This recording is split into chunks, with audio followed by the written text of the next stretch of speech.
Welcome to Time Monk Radio Network. I'm Gemini, and today is Friday, August 24th, 2012.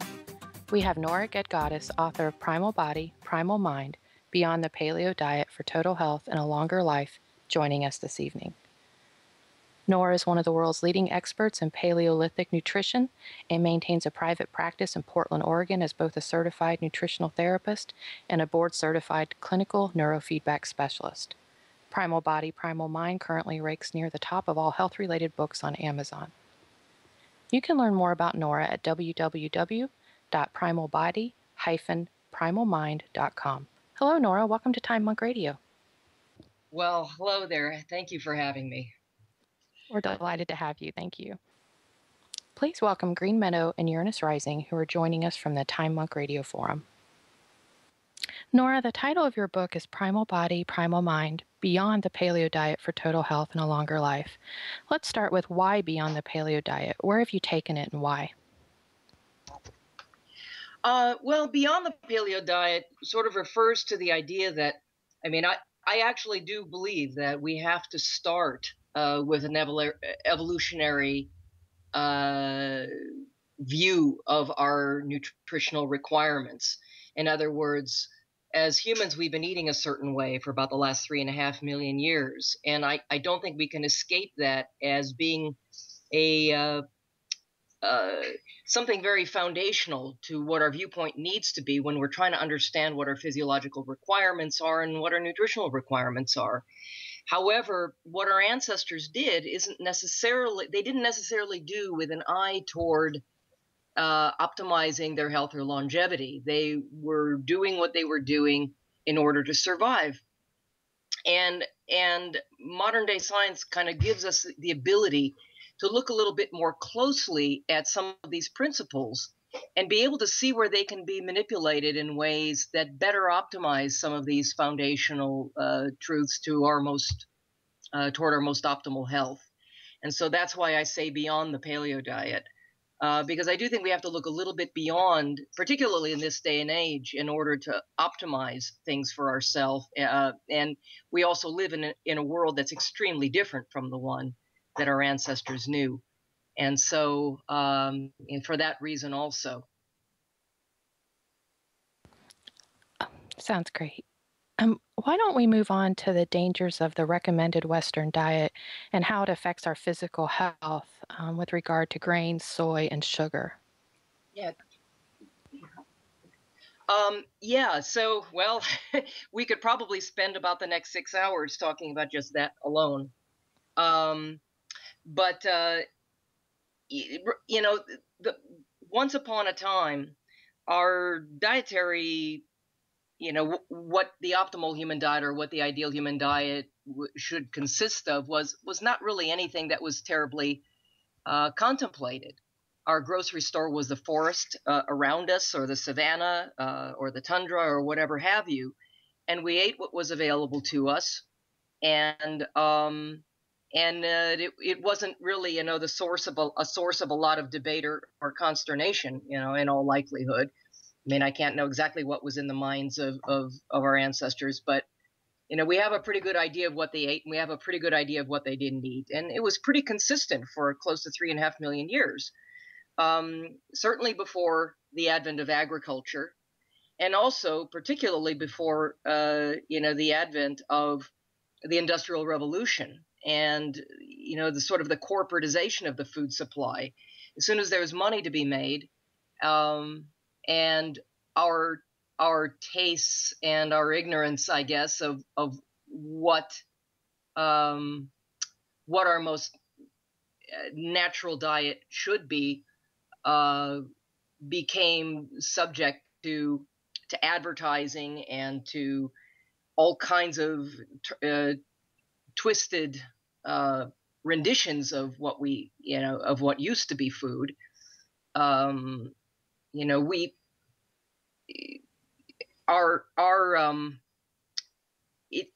It suddenly became something that was a source of tremendous confusion and manipulation.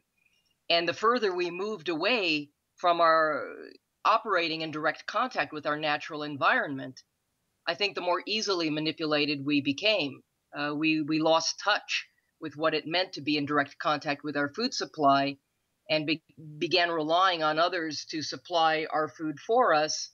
And I think that has resulted um, in a tremendous amount of confusion and in a slightly twisted view of what our natural diets were meant to consist of.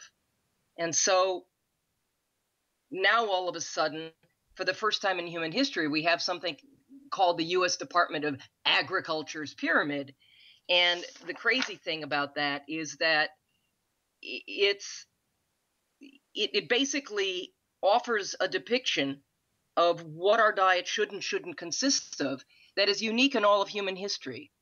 In other words, no human people group in the history of the human species has ever eaten a diet remotely resembling what this U.S. Department of Agriculture's pyramid suggests as optimal. And we've never ever, prior to just a few thousand years ago, consumed grains or legumes in any meaningful quantity. And suddenly now these are supposed to be the foundation of our diets. Since when? And so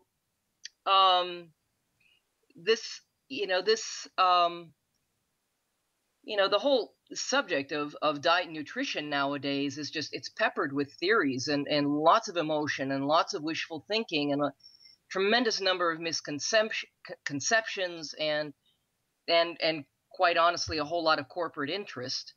And so it's confusing us, it's manipulating us, and it's killing us. And so to go more specifically into ways in which this is problematic, I guess, grains are something that contain, foreign proteins, lectins. These are present in a lot of post-agricultural foods, but gluten obviously is unique to certain grains. And as time goes on, rather than becoming more adapted to those sorts of foods, we're actually becoming less adapted. That in the last 50 years alone, the incidence, for instance, of full-blown celiac disease has increased over 400%, and it's not simply because of an improvement in the sensitivity of testing or the greater consciousness about this sort of thing, or anything of that nature. It really has to do literally with us becoming immunologically more vulnerable. And we could point to a lot of different things that contribute to that, but all the way from, the deterioration of our genome in the face of a deteriorating environment and food supply and soils and increased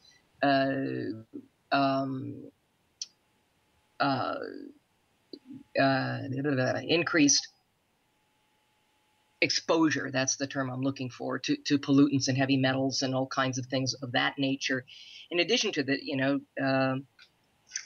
in addition to GMOs, in addition to the fact that they're selecting for more gluten in the grains and that sort of a thing.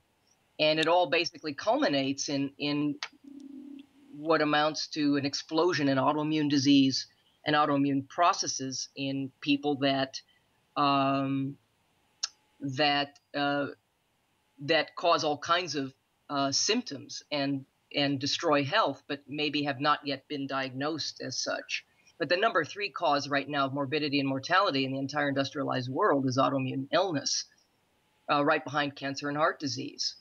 And all of these things have been significantly linked with the consumption of extremely high carbohydrate diets, which is a new phenomenon for our species, and also these sort of antigenic, if you will, foods, the kinds of foods that have proteins that are foreign to our immunologic makeup. So, and different of these, it's not all about gluten either, or starch, but there are other anti-nutrients, if you will, in some of these post-agricultural foods that we're now basing the majority of our diet on, whether they be processed or unprocessed. Obviously, the processed thing is Grains and legumes contain phytates, phytic acid, which can bind with the minerals in our bodies and in our diets and cause them to become unavailable to us. There are things like trypsin inhibitors, particularly. I mean, the highest level of phytic acid in any grain or legume is in soy, but these foods also contain various protease inhibitors that can interfere with our ability to digest and absorb protein over time. These things are exceedingly problematic, and they mess with our digestion, and they mess with our ability to make use of proteins in our diet. They mess with our immune systems, and a whole lot of what we struggle with today as dietary, or as rather as health issues, I think, are very traceable to these so-called modern day, to this modern day food supply. And Nora, yeah, I read some stuff by Weston Price, and he said that the new diets of wheats and sugars and such were going to cause problems of inflammation, and he thought that right. cancer and heart disease and diabetes were related to inflammation. Is the autoimmune also related to inflammation? What's going on here? Autoimmune processes are basically inflammatory processes. They are generated and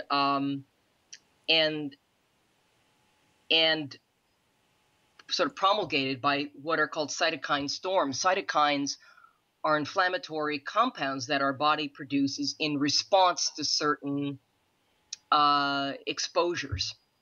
And we know, all the literature is really replete with an understanding that certain antigens like gluten, for instance, will either generate or exacerbate autoimmunity in virtually everybody. They're not always the cause. There are many things that can trigger an autoimmune process. However, once an autoimmune gene is switched on, it doesn't switch itself back off again. And what people experience in these inflammatory surges are ultimately the destruction of their tissues. And so that's what autoimmunity is all about, are these cytokine storms that flare up and cause your body to attack itself and degenerate your own tissue. And this can manifest itself in any number of ways. I mean, practically all the way from your hair follicles down to your toenails. And so,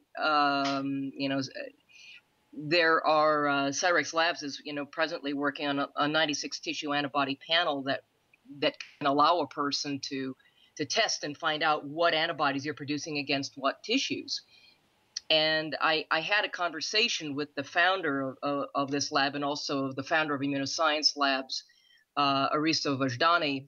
He has published well over 100 scientific papers on the subject of immunology and of the impact of, for instance, food sensitivities on immune function. In his estimation, there are very few people wandering around that aren't producing antibodies against their own tissues in some way, shape, or form anymore. And well, I'm glad they're doing that, because otherwise it just gets so where you're afraid of all your food. Right. And well, you don't even know what you're reasonably afraid of and what you're just afraid of. Well, one of the things that is a helpful way of looking at it is that, in my view, the more that you have wrong with you, the further back you need to go in terms of the kinds of foods that would have been available to our most distant ancestors. Those are the things that are least likely to be problematic. Okay, we're in other words, those are the foods to which we are best adapted, physiologically, immunologically, all these things. The more we move into eating foods that are newer, within a few thousand years, because it takes 40 to 100,000 years typically for us to fully adapt to these big changes. And, the agricultural revolution is a relatively new change. The industrial revolution has made it almost literally impossible because it's a moving target. There are newfangled foods being introduced every single day, or food-like substances masquerading as food.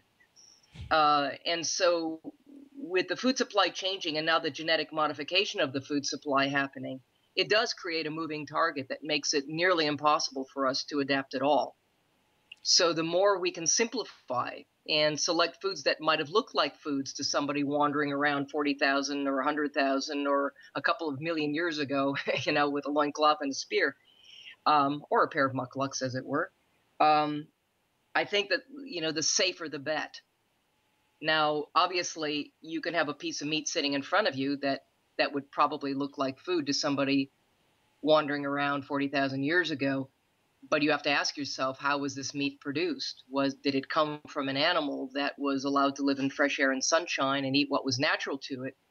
Or was it meat glued together with gluten-like compounds? And did it come from an animal that was stuffed full of grains and corn and gum wrappers and cement dust and hormones and antibiotics and everything else? And so it forces us, if we want to have any hope toward being healthy at all, it forces us to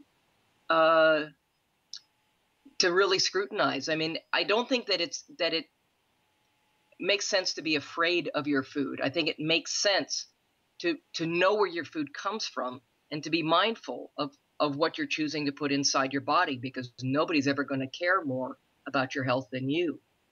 And so, Nora? Yes. Nora, I'm curious what your thoughts are on soaking and fermenting grains.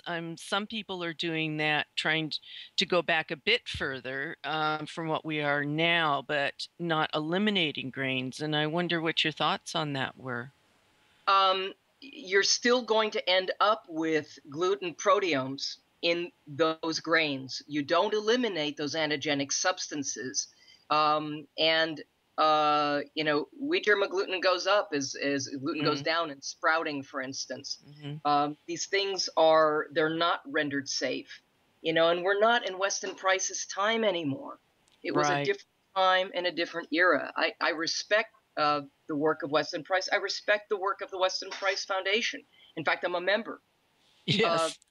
But I don't any longer consider those foods to be a safe bet in any manner, shape, or form. I don't care how they're modified, how they're fermented, how they're sprouted, or what sources that they come from. I don't think we can afford to play that kind of Russian roulette anymore. Well, I wonder if, is there really any place left in the world that isn't somehow tainted with pesticides and No, there isn't. Herbicides and all of that? And no, yeah, we have to take that into consideration. So, well, right. that's And I don't mean to sound cynical. I don't think I am at all. Actually, I'm quite optimistic about our ability to get around some of this. But the fact of the matter is that the world that we live in the tendrils of civilization are everywhere in all of their effects. Everything from electromagnetic frequency pollution to, you can't go to remote places in the Arctic without finding contaminants, without finding heavy metals, without finding pesticide residues. There really is no place that is free of these contaminants, and so everything from our soils and our water supply and our air supply and our food supply, everything is tainted. There's so much that we have no control over. My whole thing is that I think we just need really to take control of what we can. Absolutely. And there is a tremendous amount that we can choose to do. And I think that we can't really any longer. I don't think we have the freedom of indulgence that even our grandparents had. Well, one of the things I heard you saying, to take this a little bit further on to sugar is, and it really hit home for me, is switching from the body being fueled by sugar, either by carbohydrates or sugar itself, to the body being fueled by fat. Right. I just did. I just came away from the Ancestral Health Society symposiums where I spoke at Harvard a week ago today. In fact, almost exactly to the hour. And it was on this very subject, basically, the benefits of a fat-based ketogenic diet, or ketogenically well adapted diet. Mm-hmm. And the analogy that I use in my book, and I used it again in my talk because it's just kind of an unavoidably helpful analogy. Not that I like being overly repetitive of my material, but it helps drive the point home for a lot of people. Is one of the sort of wood stove analogy that I like to use, where if you had to heat your home using nothing but a wood stove, what would the best fuel for that be?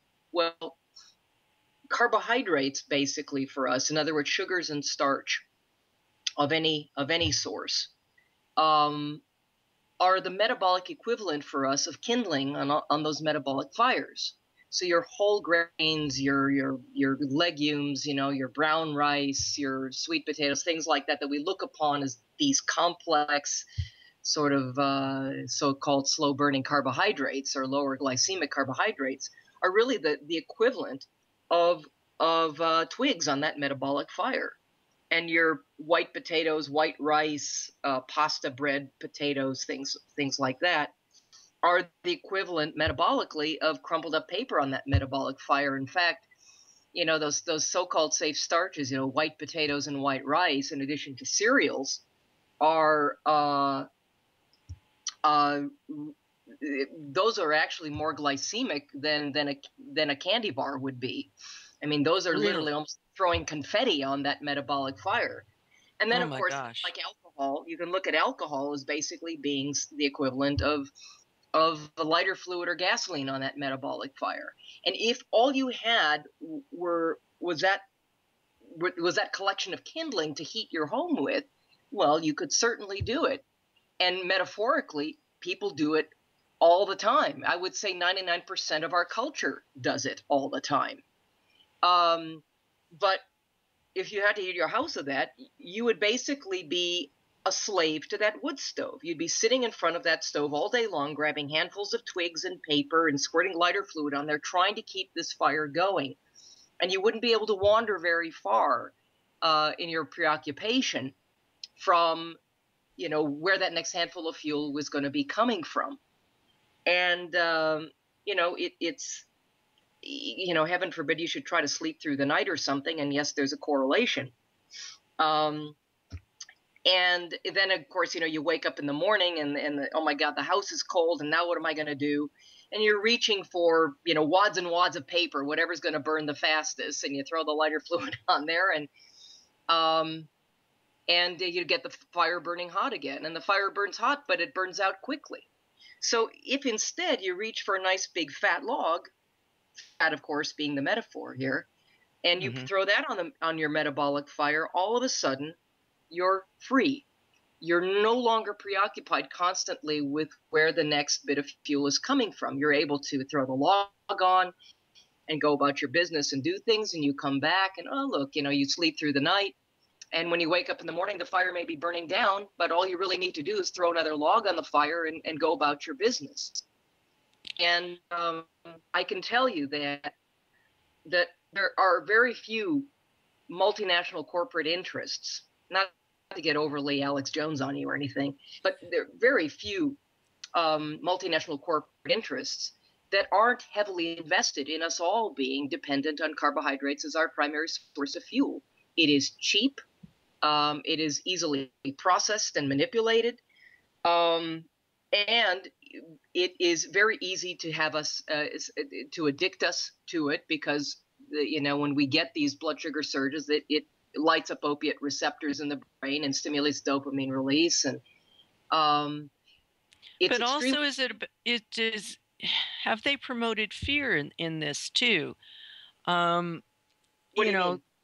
Well, I think there's a primal the corporates and the industries. Yeah. There's like a primal fear of crop failure or famine or something there that they're tapping into, and you can just go to the nearest store and buy this crap.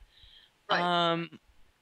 And it's extremely profitable. I mean, Yes. just think of not only does big agribusiness, the Monsantos and whoever else is of the world, profit very handsomely off of our dependence on these post-agricultural foods and food-like substances, but also obviously the food industry, but also the pharmaceutical industry and the diet industry and the medical industry, and like I like to joke, undertakers are making out like bandits too. And we're literally enslaved by our dependence, and we're also made exceedingly vulnerable. Most people aren't more than about 2 meals away from total, emotional, psychological, and metabolic chaos. Oh, that's interesting. Could you say some more about that?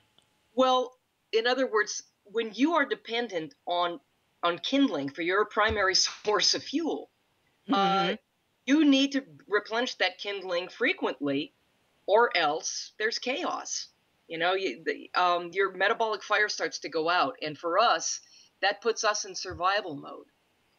In fact, most people are operating in a kind of a survival mode almost 24/7 nowadays. We're not designed that way, but it's what we've become.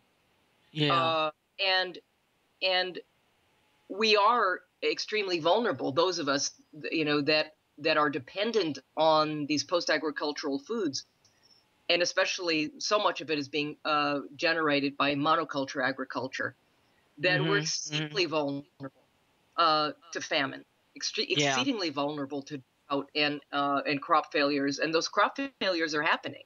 I mean, look at what happened in Egypt last year. Right. The Russians had the coldest winter in 1,000 years, and their wheat crop failed, and they supply Egypt with a lot of their wheat, and there wasn't food enough to go around. Only most elite members of society got stuff to eat, and it created chaos. Yeah.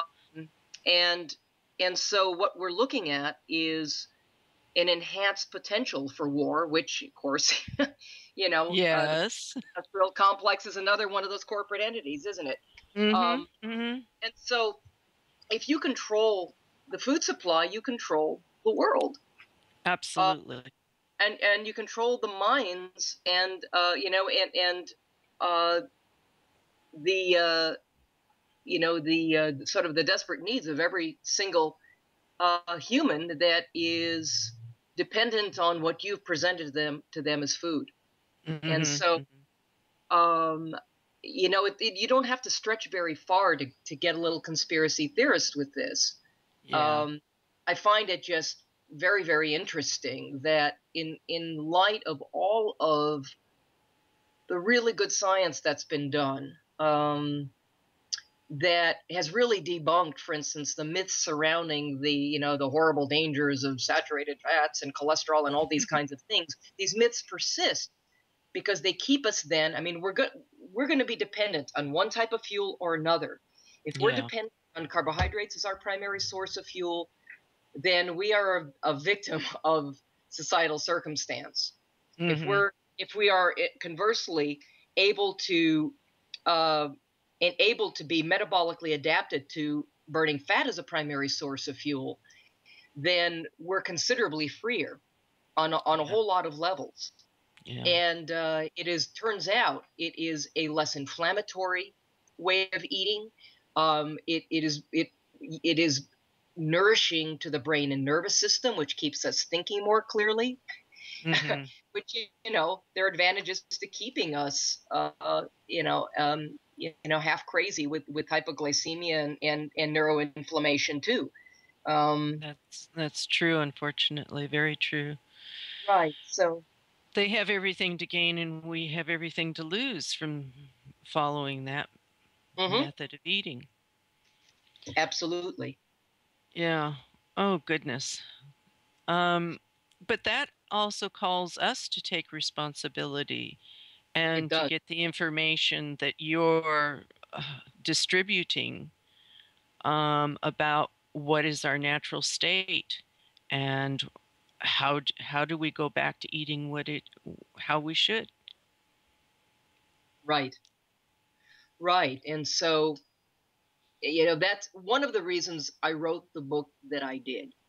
I mean, it's sort of like 15 books in one, and it's I know it's very dense. There's a lot of material, but to me, it's important not just that people sort of know what to do, but that they understand why they need to do it, and that also people take self empowerment, a certain measure of self empowerment, by understanding how their bodies and minds work a little bit better, so that they can make in a conscious way better choices. They walk into a store and it's sort of they just sort of know what they need to do. Right. Where you don't Yes. need, to have like some little formula guide, in tow going to the grocery store or whatever. Because if you just tell somebody what to do with respect to dietary things, like every so often I'll get that with a client. They'll say, I don't really want to know about all this. I just tell me what to do and I'll do it. That I'm totally cool with doing whatever you tell me to do. And I don't like that because it's, people might do what you tell them to for a while. And sooner or later, the temptations of their old way of doing things are going to come back to haunt them. And they're going to kind of forget. Yeah. They'll either, conveniently But or inconveniently forget. what's the difference between the government telling people what to eat or you telling people what to eat? They're still not making their own decisions based on the facts. That's right. I think it's really important that everybody be self-empowered with self-understanding, with understanding of, it doesn't, you don't have to be a rocket scientist to understand, in very basic terms, how our physiological makeup is put together, what kinds of foods fuel us in what ways, what kinds of, nutrients we need in order to be optimally healthy, and what kinds of things we shouldn't be eating that are going to compromise our health in ways we can't afford anymore. Yeah. I mean, if you can't afford to be sick, and in this day and age, I don't know anybody that can afford to be sick. I mean, I don't care if you have insurance or you don't have health insurance. To me, whoever has it or pays for it isn't the point. There's a corrupt and broken system that is a profit-oriented system that has no interest whatever in promoting your health. It's all about disease management. Unless, of course, you get hit by a bus, in which case, yes, it would be nice to have something to, it would be nice to be able to go to an emergency room. But in terms of, right now, the number one cause of bankruptcy in the United States is a bad diagnosis. So, I mean, if you can't afford to be sick, then you can't afford not to eat optimally well.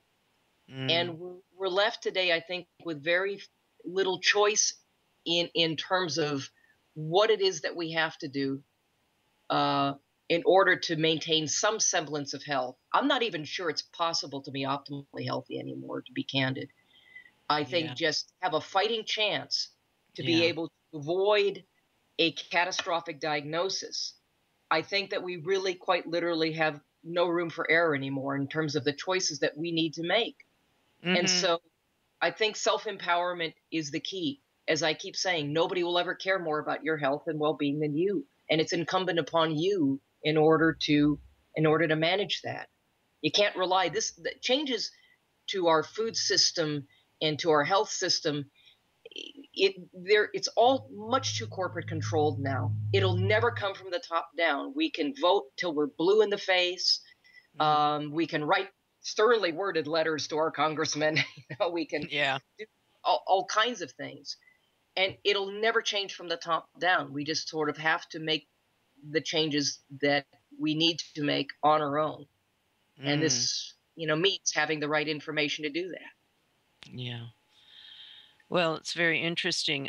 Do you think that people are generally in tuned enough to their bodies to be able to notice these things? No, it's a nice theory to listen to your body. I'm not saying don't listen to your body, but I think that our instincts are just too dulled, that and too contaminated with addictions and with with a lack of, I think, a connection to the natural environment that is innate in animals in the forest, for instance. We're just not that in touch with those instincts anymore, and they're too muddled by other things. Somebody might, decide, well, my body tells me it needs chocolate, Okay. or who knows what, well, my body says that it's good for me to have McDonald's French fries once in a while. And I don't think that we can trust those messages. I'm not saying ignore what your body tells you. Obviously, if you're doing something and it makes you feel worse, then that's probably not good. But even then, for instance, there's some people that are so addicted to the exorphins, these morphine-like compounds, gluteomorphins and things like that in grains, and even some forms of dairy, that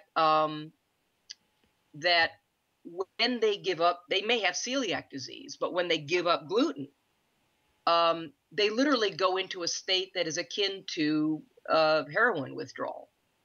Wow.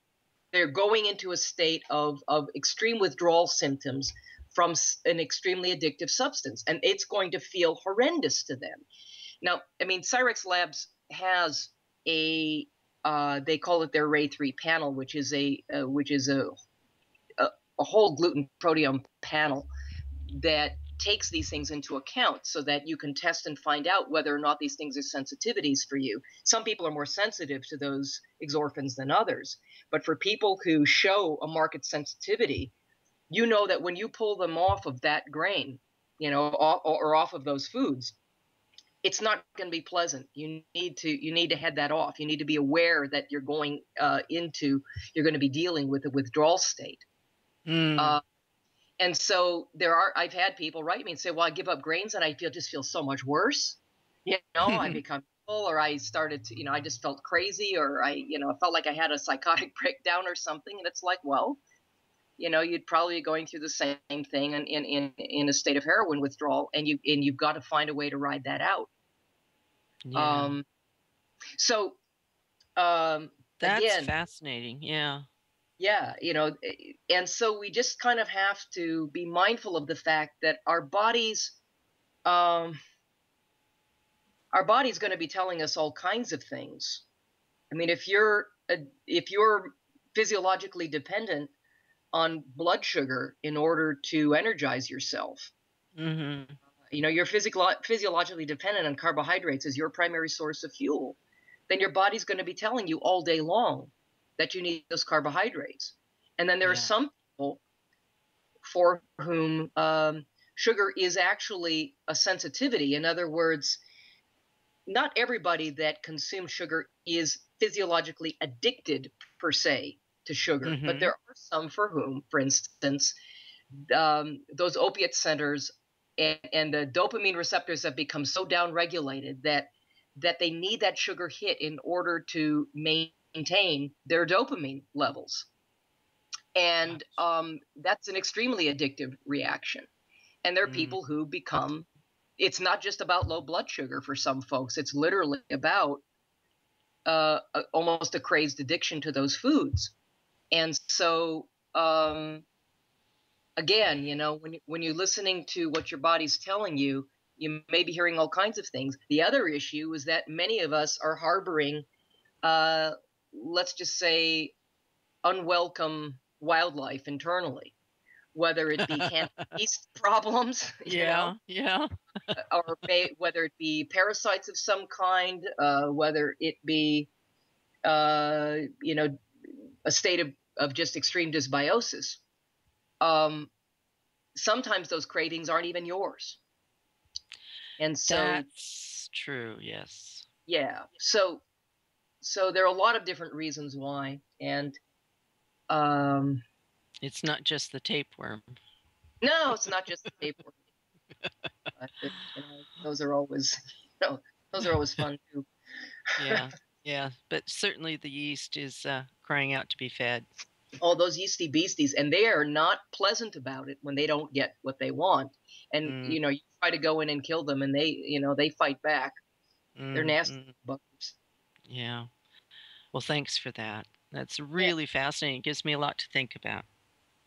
Nora, I have a question for you. When you're counseling your patients or you're out on the lecture circuit, how do you handle the harm and the rationalizing the all things in moderation myth, where someone's wheat free or sugar free, and then they think they can have a piece of birthday cake or a beer or something of that nature? Well, right. Yeah. I mean, the all things in moderation thing is, it's a great rationalization. It sounds good. It sounds like a very moderate viewpoint, you know? But if you are, for instance, gluten sensitive, I mean, how much destructive inflammation do you want to enjoy in moderation? How much tissue destruction do you want to enjoy in moderation? Um, and if you consume something containing trans fats, some processed piece of junk containing trans fats, it can take a couple of years to process those out of your system. In the meantime, there is no safe minimum dose of trans fat. That's, you know, there's no amount of trans fat in your body that could be technically considered safe. It all has the potential to trigger, you know, DNA changes, to trigger, you know, metabolic chaos that can lead to any number of disease processes, be it you know, malignant processes like cancer, or be it heart disease or whatever else. How much of that do you want to enjoy in moderation? I think this whole idea of I sort of refer to these folks, and I'm not going to name names here, as tempting as it is, who say, well, it's okay um, to indulge and, you know, trash yourself 20% of the time, as long as you're 80% in the, you know, doing the right thing. To me, that's not, excuse me, that's not the advice of somebody who cares about your health and well-being. That's the advice of a politician who wants to be liked. Hmm. You know, that's a populist view that helps people rationalize what they do to themselves. And again, in my view, and I don't really care what anyone chooses to do. I'm not a finger wagger. I don't proselytize my clients. My my approach is to say, look, you need to figure out what it is that you prioritize in life, and then you just need to be consistent with those priorities. You need to decide: do you is health your number one priority, or is it not? And or is it much more important for you to be able to indulge in, you know, X, Y, or Z? And if it is more important to you, if that to you is what gives you joy in life, is that indulgence, then you have to understand that you are making what could even be a potentially catastrophic compromise, because, you know, um, it can take a single exposure. I mean, for instance, gluten exposure in a person who is sensitive or intolerant, and don't assume that you're not unless you have been accurately tested. There's only one lab right now doing accurate testing, that's Cyrex, period. And I don't have any financial ties to them. It's just that's, you know, that right now they're doing the only detailed testing. A single exposure for a person that is sensitive or vulnerable to that can trigger an inflammatory response, particularly neurologically, that can reverberate for months. And that inflammatory response, you don't know what that is ultimately triggering, or what kind of tissue destruction is taking place in that time period. These things, these little rationalizations tend to have a cumulative effect over time. And you don't know at what point it's going to be one compromise too many. And so, again, it's just a matter of choosing what it is that you prioritize most, and then being honest with yourself about it. And so, there are some ways of maybe, you know, you can, for instance, if you're going to I don't know, indulge in in a little sugar or something. There are ways of taking anti-glycating nutrients and things like that to try to compromise or to try to compensate for some of it, but you're still going to have the insulin response. So it's not all about glycation, I guess. I'm thinking out loud right now.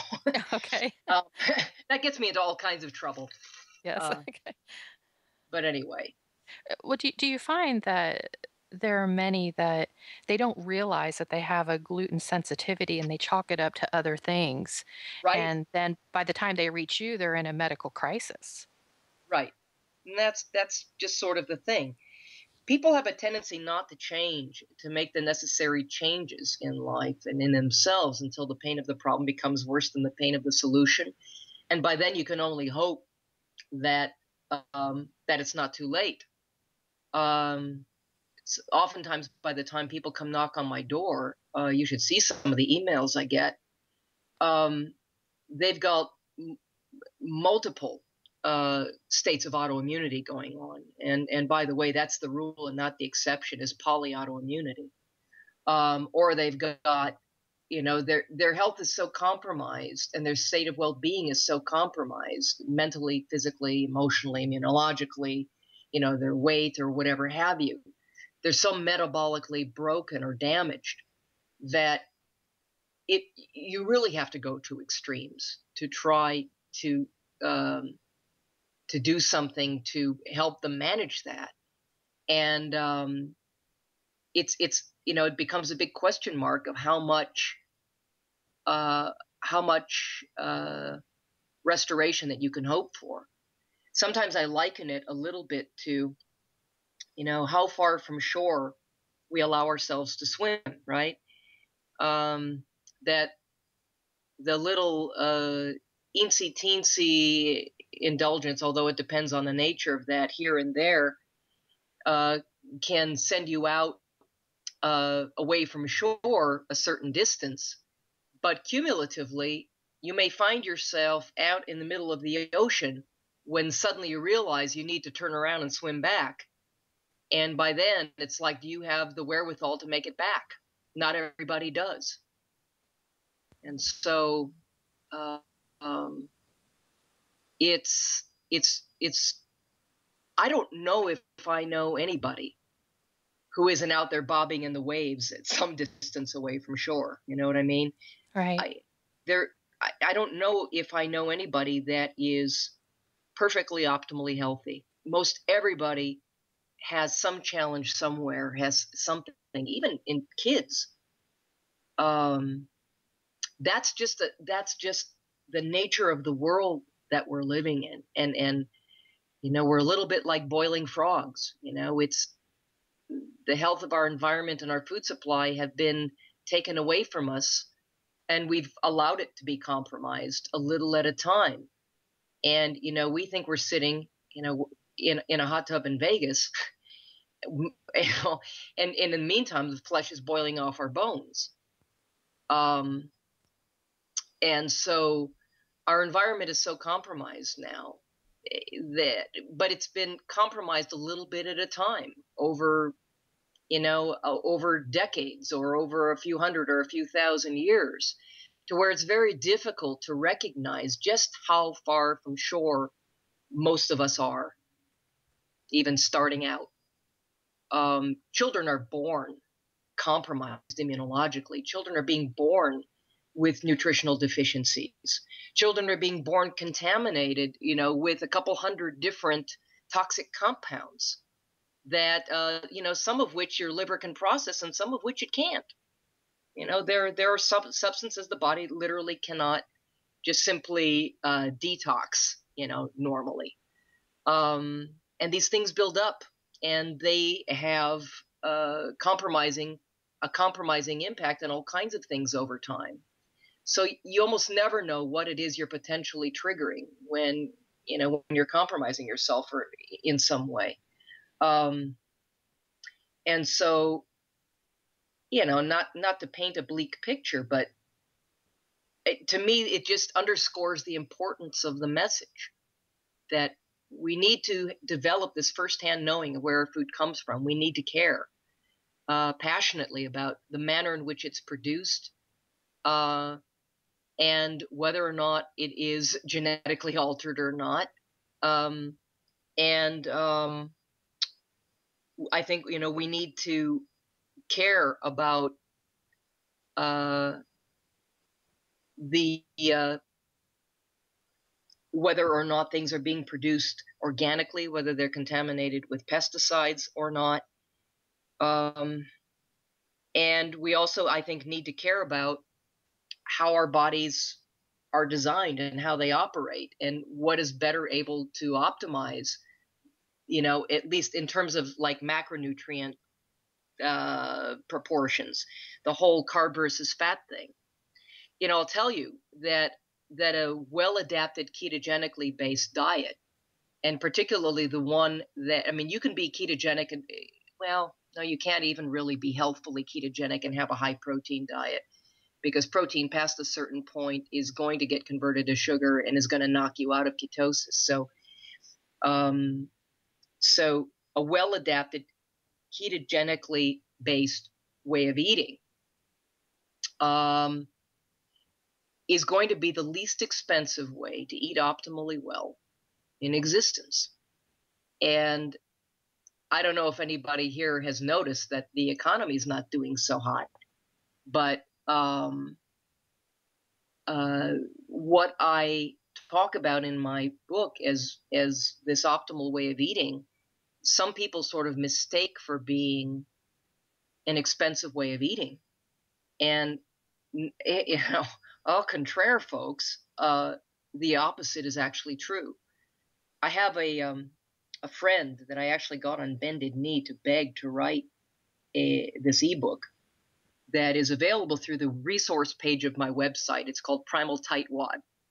This friend of mine, her name is Carolyn Rush, is the best expert that I know on how to live cheaply.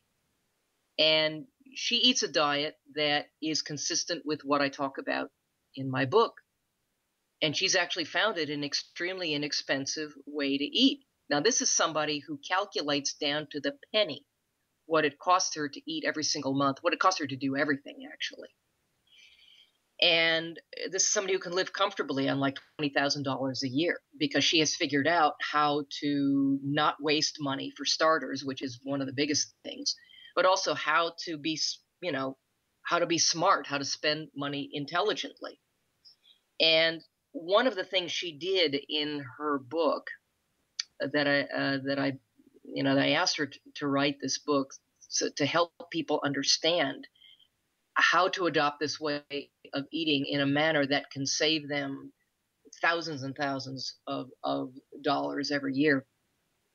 But one of the really cool things she did was she took a week's worth of menus from the standard American diet, right? So your all your so-called cheap processed food, your hamburger helpers, your trips to McDonald's, all these kinds of things, and calculated down to the penny what each of these things would cost in the course of a week. And then she went and took a week's worth of menus from a diet that I talk about in my book, including best quality sources of grass-fed meat, pastured eggs, all these other kinds of things, and calculated again down to the penny what it would cost to eat in a manner that, to eat in that particular way. And it actually worked out to be cheaper to eat the diet that I talk about, but not just that, not just cheaper in the course of a week, but to the tune of close to $1,500 per person per year cheaper. Wow. Now, and that's not even taking into account what you're saving in terms of healthcare costs, Right. Yes. and all these other kinds of things, that it was literally that much cheaper. And, she has all these extra tips and things that most people would never even think of, for making a really high quality diet incredibly affordable. I mean, it's just crazy. I mean, if what all you're doing is shopping at Whole Paycheck, you know what I mean? Yes. Then yeah, you can you can go broke in this economic environment doing that, but that's not your only alternative. And you bring up some really important points there, because so many parents, they're working 8 to 5 and managing kids and school schedules and sports schedules. They don't know how to shop, let Right. alone the nutritional value of what they should be putting on their table. And the loudest message is put out by the people that promote the standard American diet. Right. Convenience gets promoted over, nutritional quality, and some of it is, rationalized as being, it's all natural, 100% whole grain, 100%, natural sugar or whatever, natural crap, and it's an easy thing to be seduced by, especially when you're rushing around. What I tell people is that a lot of people are sort of overwhelmed at the prospect of making these big changes. Mm-hmm. And there is a period of adaptation, I think, that you're going to undergo, that I think if you treat it like an adventure, it becomes something really fun. A lot of it depends on, I guess maybe the attitude that you give to it. If it turns into this big daunting thing, then okay, you can look at it as a short period of discomfort, after which it's something that, just like any habit, you get used to doing it, and then you don't even think about it anymore. I mean, I don't consider the way I eat to be a big hassle at all. It's like a non-issue. Now, when I go out to restaurants, I'm having to be hyper mindful, and I'm having to have these conversations with the wait staff and things like that, it's like, oh God, here comes the poor waitress. And usually the way I approach it, I'll just say to them, look, I'm gluten-free and dairy-free. I have these, so I have to ask you some questions about things, but you need to know that I'm very nice about all of this, and I also tend to tip well. So, in light of that, they tend to respond pretty well to that. And of course, I live in Portland, Oregon, which is a bit of an oasis when it comes to the national scene in terms of the consciousness that people bring to food. You can't swing a dead cat in this town without hitting, something that was grass-fed or, organically grown, and most of the restaurants in my area do offer gluten-free options and have some consciousness about that kind of a thing. But this is the kind of awareness that is going to ultimately, at least the more people that decide that they care about the quality of their health, it's going to spread. It's going to. I think it's really important that people make both positive and make comments that help, for instance, restaurants be aware of what kinds of foods they want, or what kinds of things that they're not going to buy. Gluten-free menus started showing up in restaurants because people like me walk in and start asking questions, and they realize, wow, we've got to accommodate these needs. And if these places want to stay in business, they're going to have to accommodate, food sensitivities. They're going to have to accommodate the people that want their food to be organically grown or their meat to be grass-fed. And I encourage people to do the same thing with respect to their grocery shopping. Go to those information counters and have a conversation, or a come to Jesus meeting, with the people behind the counter, saying, I noticed that you guys, in fact, I did this locally with a market that is a direct competitor for Whole Paycheck. And they're supposedly known for having all this natural, organic, and locally grown stuff. And then you go to their deli counter and there's canola oil in everything. And I just let them know, I'm not going to eat out of your deli anymore until you guys do something about that. Because to me, I shouldn't have to, make a compromise, to my health. I'm not going to compromise my health. I mean, I don't care if, what was mixed with the canola oil was organic. I don't want a partially hydrogenated product in my body. And anyway, it turns out it sort of triggered a little bit of a firestorm at this market chain, and they're working on making some changes to all of that. And so it's a matter of asking for what you want, and also letting, sometimes they'll get stuff into the stores that are really great. And it's a matter of letting them know, hey, I love that you're doing this. That's great. I'm going to tell all my friends to come shop here.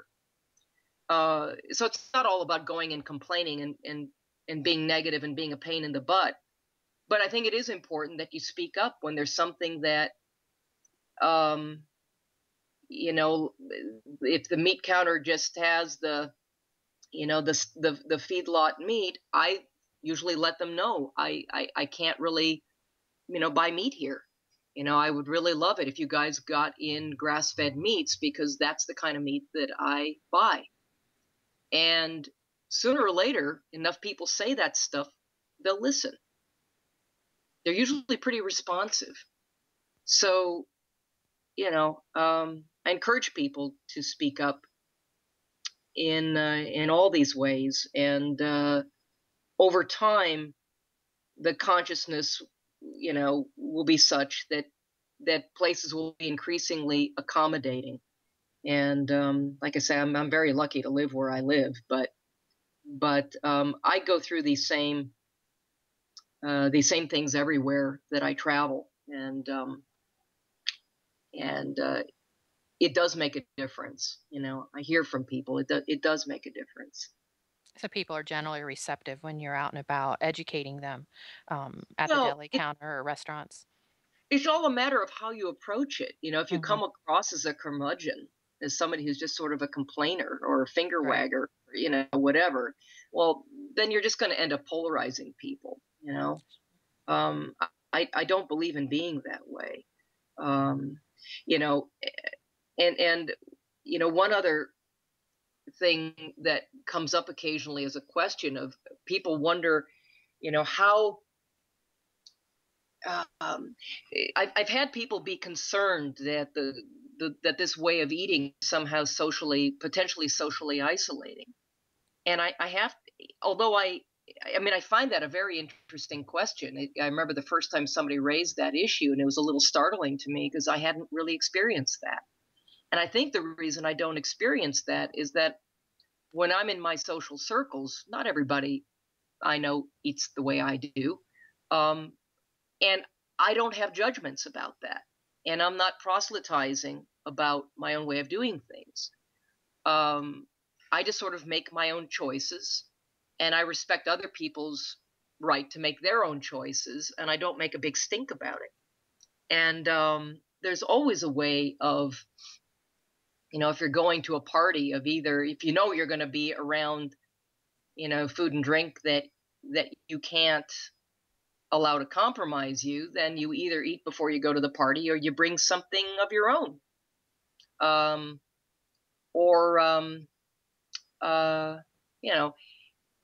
So much of it is the attitude that we bring to things, as in terms of how well people are going to respond.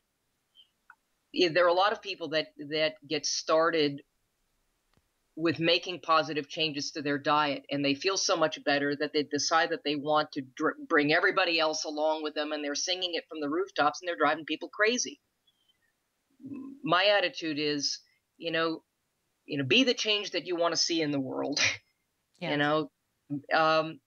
Be your own best ambassador to your own point of view, and work to inspire others. But you're not going to teach people by preaching to them. You teach people, I think, best through your own example. And sooner or later, if you're healthy enough and you look good enough, or people see changes happening with you, then they're going to be a little bit more receptive to how you got there, because they may want to they have some similar problem or something, and it's like, wow, how is it that I can't seem to lose this last 15 pounds? How did you lose that weight so easily, or whatever? Allow them to come to you. So again, it all has to do with the attitude that we bring to things, and so many people are so honestly addicted to their way of eating because there are so many substances in our food supply now that are either designed to addict us or just are addictive by default, that people become really threatened. And again, I'm not going to name names, but wow, there are people, you make a suggestion that there's another way of doing things, and immediately they'll find any way that they can to either attempt to discredit or they'll just get worked into a lather. And I honestly, I don't care if they decide to do things in the manner that I'm talking about or not.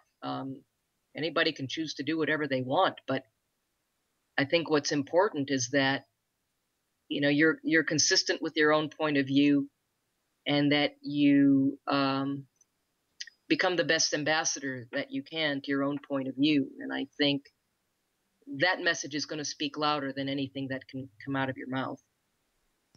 Absolutely, Nora. And that is true. I mean, when you start making changes in your lifestyle, people become uncomfortable because they either have to make a change or support what they're doing. And Exactly. Yeah. it's difficult. Yep. That's exactly right. I mean, people become confronted with their own stuff, and they, it's just sort of almost like the way an alcoholic loves to have a drinking buddy, Right. People become uncomfortable when you start kind of breaking away from the social norms, and they can become threatened by it real quickly, particularly if you're really in their face about it. And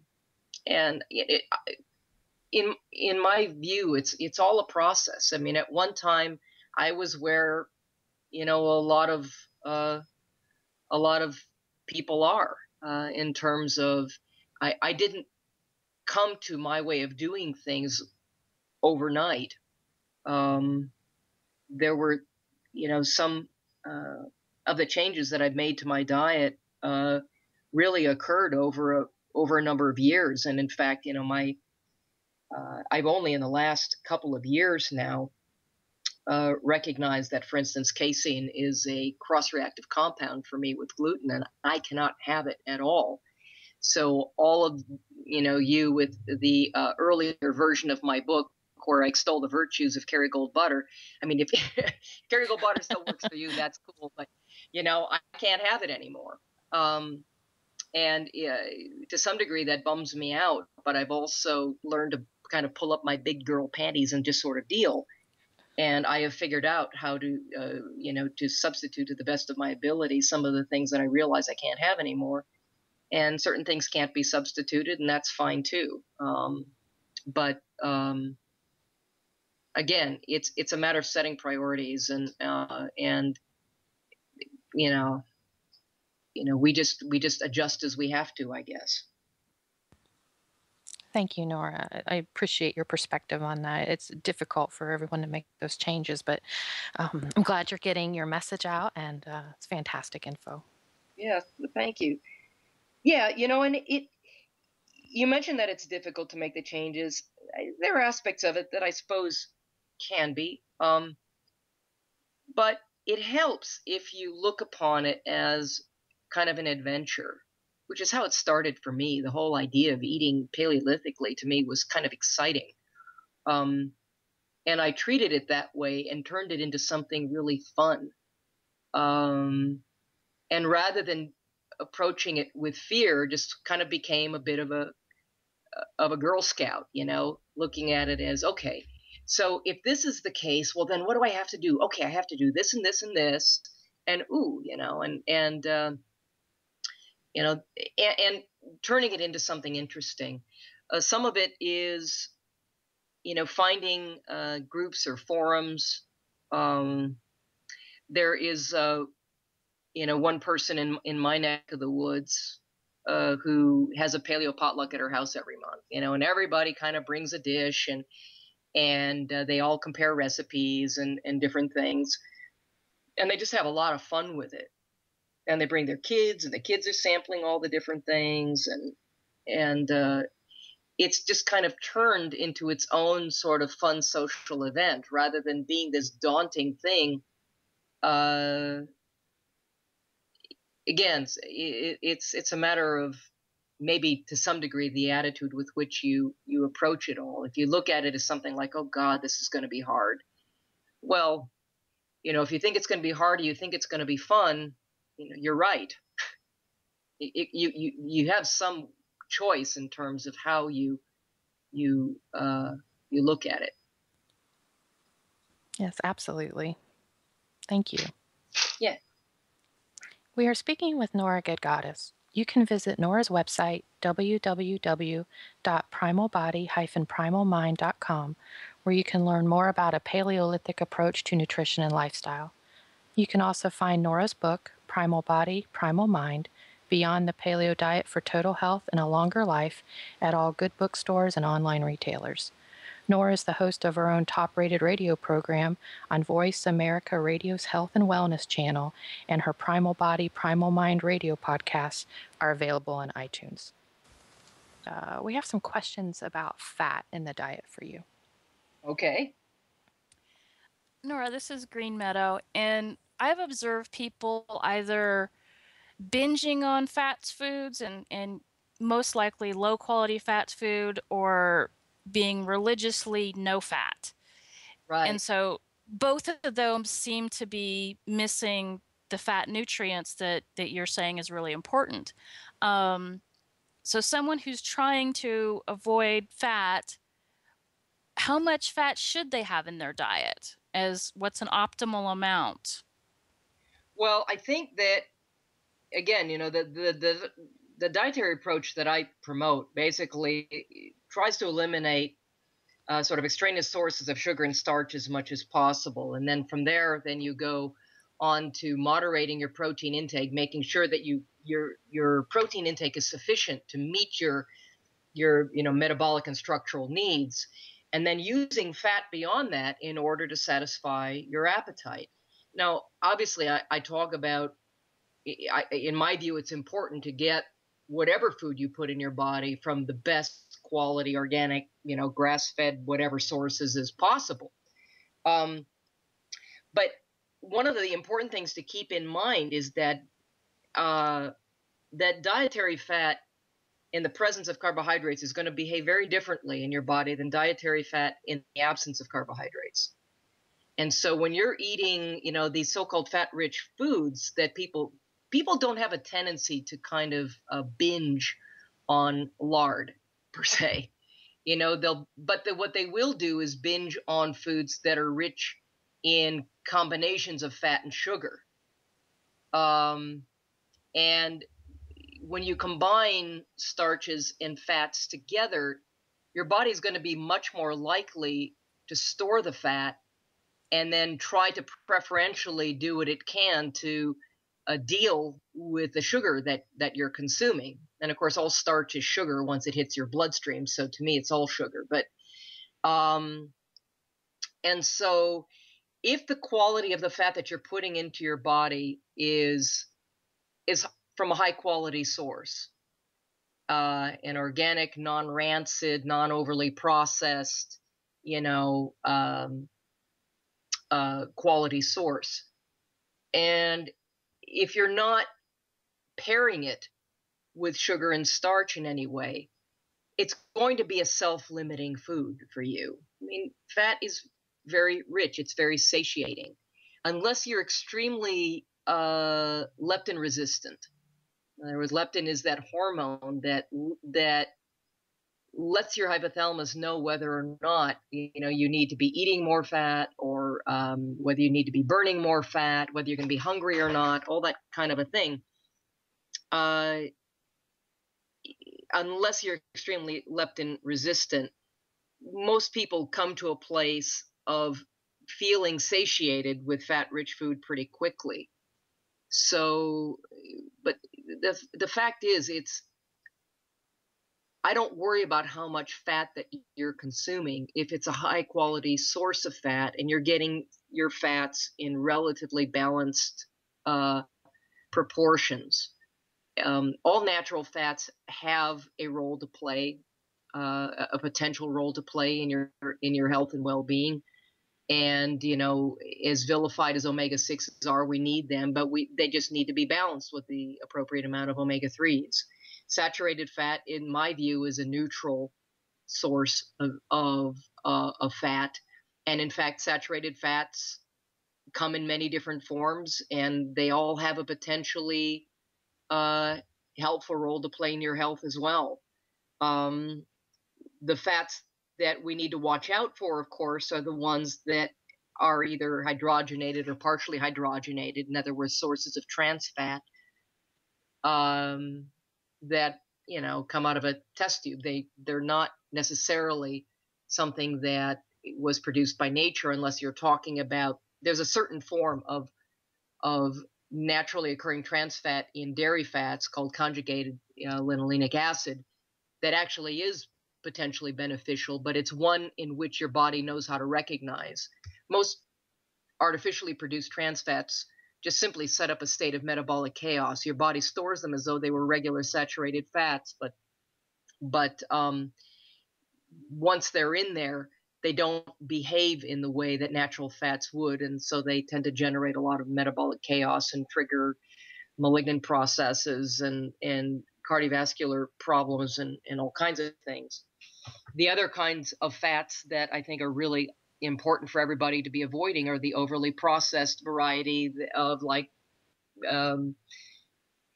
most vegetable oils. Those are really new to our species. 1,000 years ago, even 1,000 years ago, our ancestors wouldn't have thought to take like a sunflower seed, squeeze the oil out of it, and then fry up a steak in that. It's just not something that we would have done. We would have eaten the seed, or the nut, or whatever have you. Some more traditional oils like olive oil and coconut oil have for a long, long time been processed through relatively basic technologies, and have potential benefits and are perfectly fine as long as they haven't been rendered rancid in some way or been overly processed in some other way. And again, the only other thing is like the fried fats, the really rancid fats. Rancid anything isn't going to be good for anyone, and so obviously those are fats to avoid.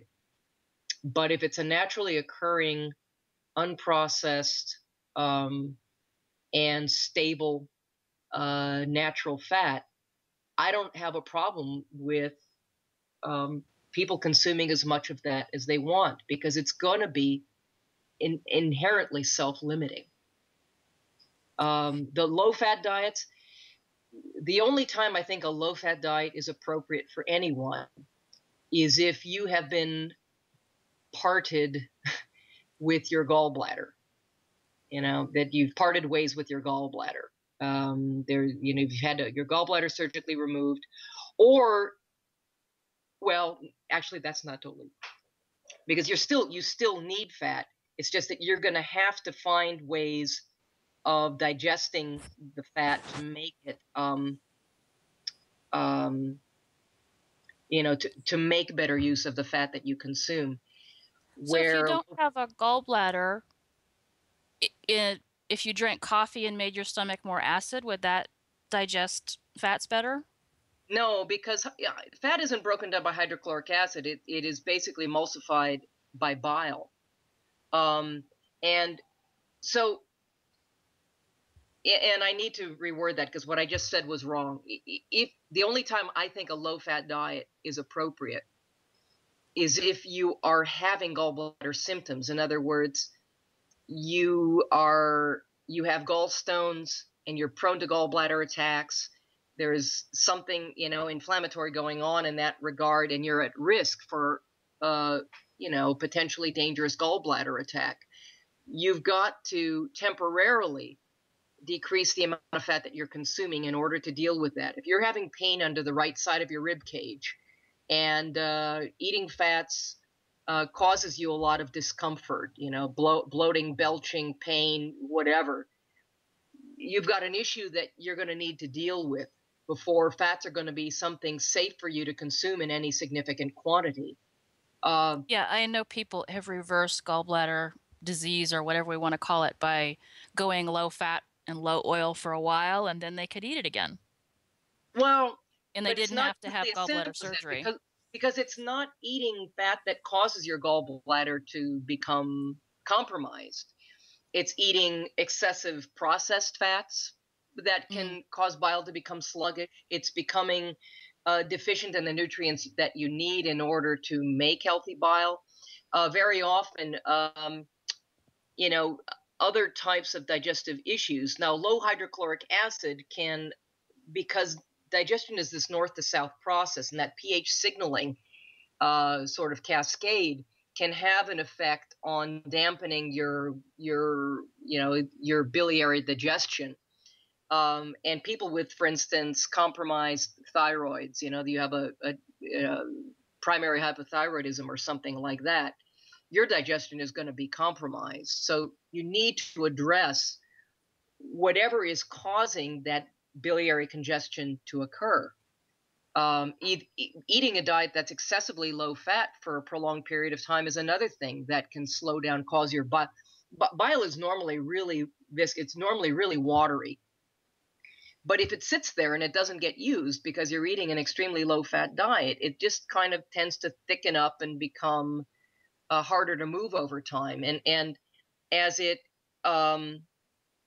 becomes as it sort of sits there and doesn't get used, you're more likely to have things like cholesterol precipitating out of it as stones. And low fat diets are one of the ways in which your gallbladder can become compromised. But also just the processed fats, processed diets, lack of sufficient nutrients, certain types of endocrine problems like thyroid compromise can lead sometimes to biliary problems. And it's important to figure out why your gallbladder is compromised. But, until you figure out and maybe go through working with a qualified, preferably naturally oriented, licensed healthcare provider that understands these things in order to take whatever steps necessary to restore your biliary health, is going to be essential, for you to be able to make a healthy use of dietary fat. But one of the myths that some people operate under is once their gallbladder has been removed, they assume the problem is gone. Whatever it was that brought them into that state of compromise to begin with is still compromised. It's just that the symptoms are now gone because the gallbladder has gone away. But you still have the same requirement for dietary fat that you did prior to losing your gallbladder. It's just that now you're less well able to digest and utilize not just dietary fat, but fat-soluble nutrients, which are so critical to so many things that just make your head spin. And so what I recommend for people who have had their gallbladders removed is that they find some viable source of bile salts somewhere. Well, for starters, that they do some homework to try to figure out, they restore their biliary health however that they can, even though their gallbladder is gone. You're still producing bile, and you still have a need for that. It's just that the sickly little trickle of bile that you now are going to have, as opposed to your ability to kind of store it up and then use it with a higher fat meal the way you were designed to do, you lose that ability to do that. So in order to compensate, you need to find some external sources of bile salts, some supplemental source of bile salts, and you'll need to figure out how to take that with every fat containing meal, literally for the rest of your life. I mean, I don't know how you get around it. Fat is so central to our health and well-being of our brain and nervous system, of our immune system, of every cell membrane in your entire body.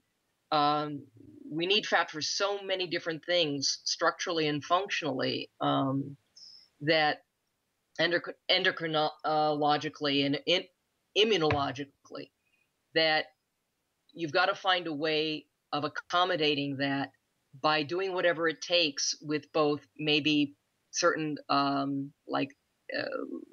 lipase-rich pancreatic enzymes, in addition to the nutrients that support healthy bile function, and bile salts. Yeah. Sometimes it gets sold as ox bile, but I think Jarrow, not that I'm heavy into promoting them, there are healthcare practitioner sources of bile salts, but I think that there are commercial preparations now also coming on the market that people can buy and use at mealtime. And you just end up learning how much you need to take. Is it going to be just a little tiny bit of olive oil on the salad, or am I eating a great, or am I eating a fatty piece of meat here and a whole bunch of other things that might require a little bit more? Yeah, because I heard that 800,000 people a year are having gallbladder surgery. Oh, and almost all of it is unnecessary. I mean, if you're having a gallbladder attack and you've got a stone lodged in your bile duct, then that's a life-threatening set of circumstances, and your options are severely minimized at that point. But if you're just sort of having some symptoms, there's usually quite a lot that you can do to support the restoration of your biliary health. And even where there are stones, there are things that can be done to dissolve those stones, depending on what the nature of those stones are. Cholesterol stones, or pigment-based or calcium-based stones. They respond to different things, but there's so much you can do. Unfortunately, a lot of what's going on now, and I urge all of you to read the fine print if you go into the hospital for anything, because very often what occurs is they go in for you're there for some type of surgery or other that's totally unrelated, and they go in and they lop off your gallbladder as just sort of a preemptive thing, just to kind of as a preventative measure, so that you don't end up with gallbladder problems. This happens. I mean, it's like happening a lot, where they'll just yank your gallbladder out and say, well, you didn't need it anyway, and just in case, we just took it out so that you wouldn't develop gallbladder problems.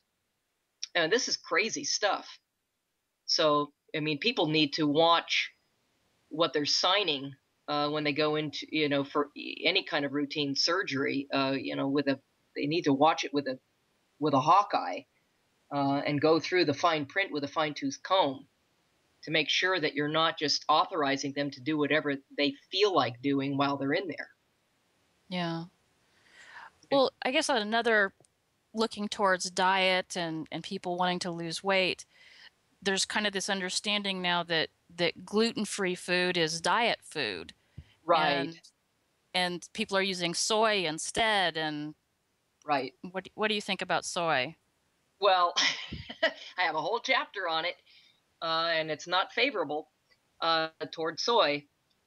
Soy is one of the newest foods, newest inclusions to the human diet, and it's one of those things that is very commonly increased in diets where people are choosing to go gluten-free. And unfortunately, the whole gluten-free thing has become this very fashionable buzzword now. And there are all these gluten-free options and gluten-free bakeries and gluten-free this and that. And unfortunately, most of it's processed crap. That even if it is supposedly gluten-free, is still a highly processed source of starch-based food. And soy, of almost necessity, is highly processed. Nearly all of it genetically modified, by the way. It's very hard to find non-genetically modified soy, and even when you do, Soy, contains the highest levels of phytic acid of any other sort of grain or legume. Soy contains trypsin inhibitors that can have adverse effects on your pancreatic health, but also destroy your ability to digest and absorb protein over time. Soy-based foods tend to be really high in aluminum. Soy-based foods tend to be naturally occurring in MSG. And, there are studies linking soy consumption to things like kidney stones and also soy contains really high levels of goitrogen, substances that can have a suppressive effect on your thyroid function. Soy is also very estrogenic, which if you're susceptible to hormonally based cancers, that can be a very real problem. Most people don't need to be adding to their pool of estrogen. We live in a sea of estrogen as it is. But both xenoestrogens, these sort of chemical compounds that mimic estrogen, and many people have also endocrine imbalances that give them excesses of their own naturally occurring estrogen, which again is a recipe for certain hormonally based cancers. So I don't think particularly highly of soy, but there's a larger issue of supposed safety of gluten-free options in a person that is gluten sensitive. One of the tests that Cyrex Labs makes available, they call it their Array 4 panel. It tests for 28 different compounds, but there are 13 of which literally that are considered to be cross-reactive compounds. These gluten-free foods don't take cross-reactivity into account. And what cross-reactivity is in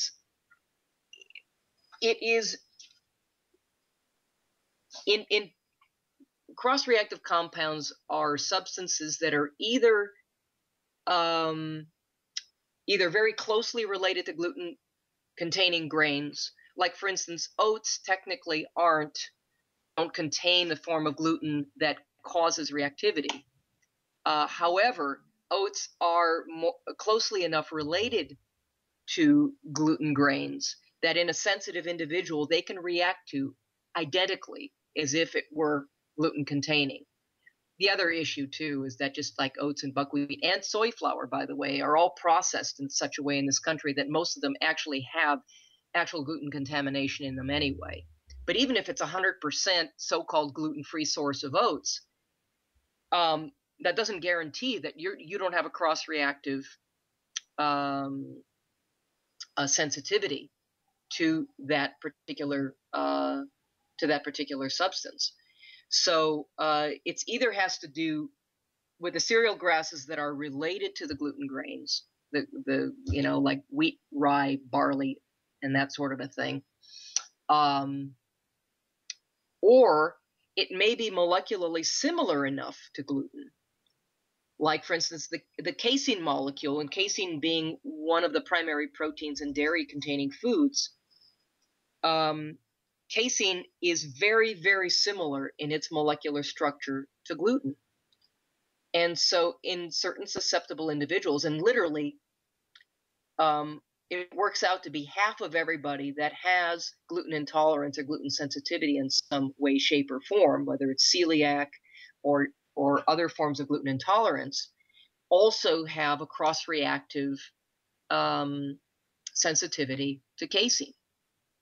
Literally 50%. That's the single most common cross-reactive compound actually to gluten is casein. But what's really interesting is that the most virulently cross-reactive substance, it's not the most common one, but it's the most virulent when a person has that sensitivity, is actually coffee.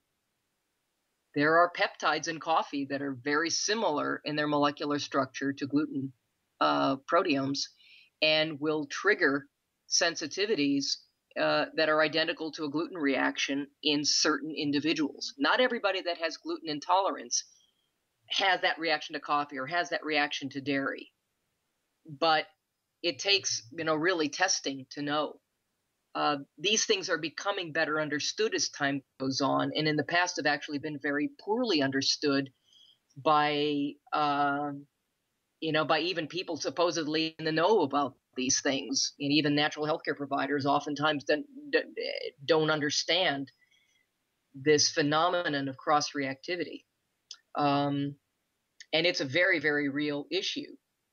Oftentimes, if a person exhibits those symptoms, or they've tested positive for that gluten intolerance, and it's an epidemic problem, folks, then I urge them, usually, if they can at all afford it, and it's just like $250 or whatever, to go in and test and find out whether you have cross reactivities or not, and if you do, which ones they are, so that you're not continuing to harm yourself by making certain substitutions that you think are okay, and they may very well not be.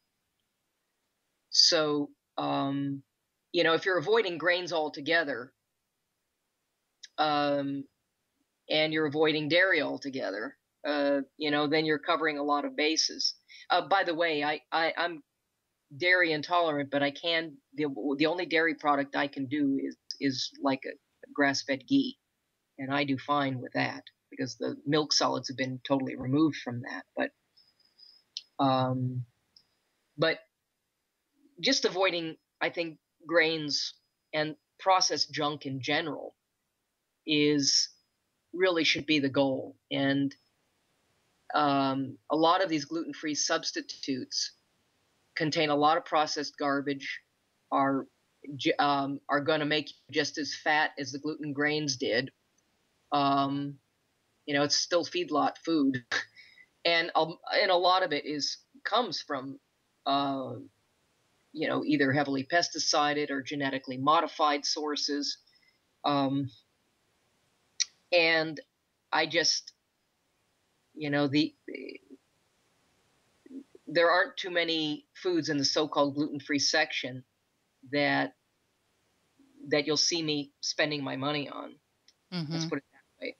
There's a lot that you can do, though, with like nut flours and coconut flour, that if you want to like bread your fish in a non-gluten-free fashion, you can use nut flours and things like that, and I think it works better than the original whatever did. There's a friend of mine, her name is Durga Fuller. She has this lovely little business called thecookawakening.com, and she's really good at taking people that step that beyond what I am typically do. I'm really good at sitting people down and being a detective and sorting through kind of what needs to happen, and where maybe the imbalances are, the deficiencies or whatever, and what you might need, the steps you might want to take in order to try to, restore a little bit of balance. But I'm not able to take the next step with those people and take them by the hand and lead them home and go through their cupboards or help teach them how to cook differently or set up menu plans and things like that. That's not my strong suit. And that's kind of what she sort of does. She's good at dealing with the psychology of these transitions. And so she creates videos and she coaches people one-on-one and coaches families and, kind of walks people through the things that they need to do. And anyway, she invited me over to lunch one day, or to brunch. And I said, "Oh, great. What are we going to have?" And she said, "Nora, I'm going to make you pancakes." And I went, "Oh, Durga, come on now. You know better." She's like, "No, it's all gluten-free." And I said, "Well, what is it? Soy-based or something?" She says, No. There's no soy. There's no gluten. There's no, sugar, starch even. And I'm like, "Well, what are you using?" Well, she was using this combination of nut flours and things. And she assured me that it would be consistent with, my sort of dietary principles. And it's like, well, okay, I'll humor this. But I said that, last I had pancakes, which was like 20 years ago, yeah, I couldn't imagine having them without maple syrup. She's like, nope, you won't need it. And I said, well, she says, nope, trust me. It's like, okay. Well, I have to admit, they were the best tasting pancakes I ever had in my life. And they didn't have any grains in them at all of any kind. And they didn't need maple syrup. They didn't need anything. They were amazing. All Does on she their have own. a website of recipes? Her website is thecookawakening.com. I'll throw my plug in for Durga. I don't get any kickbacks or anything, but I think she's really good. She's got some good stuff. And I think she might have some recipes on her site and some videos and things. She has some good stuff available. Now I personally, here's my own personal approach. I don't look for substitutes myself. I don't judge people that do, because I understand, there's certain foods we're used to having, and people, they don't know how to live without pancakes or whatever, so it's like, okay, there are viable alternatives, and some of these actually taste better than the recipes that that you thought that you knew and loved. I mean, there are things you can do with nut flours that would make you weep, but I personally prefer to to avoid having those things in my consciousness at all. So I just don't even think in those terms anymore of, well, what kind of gluten-free substitute or carb-free substitute can I come up with, for this old favorite or whatever. I just don't think that way. I think in terms of, my diet is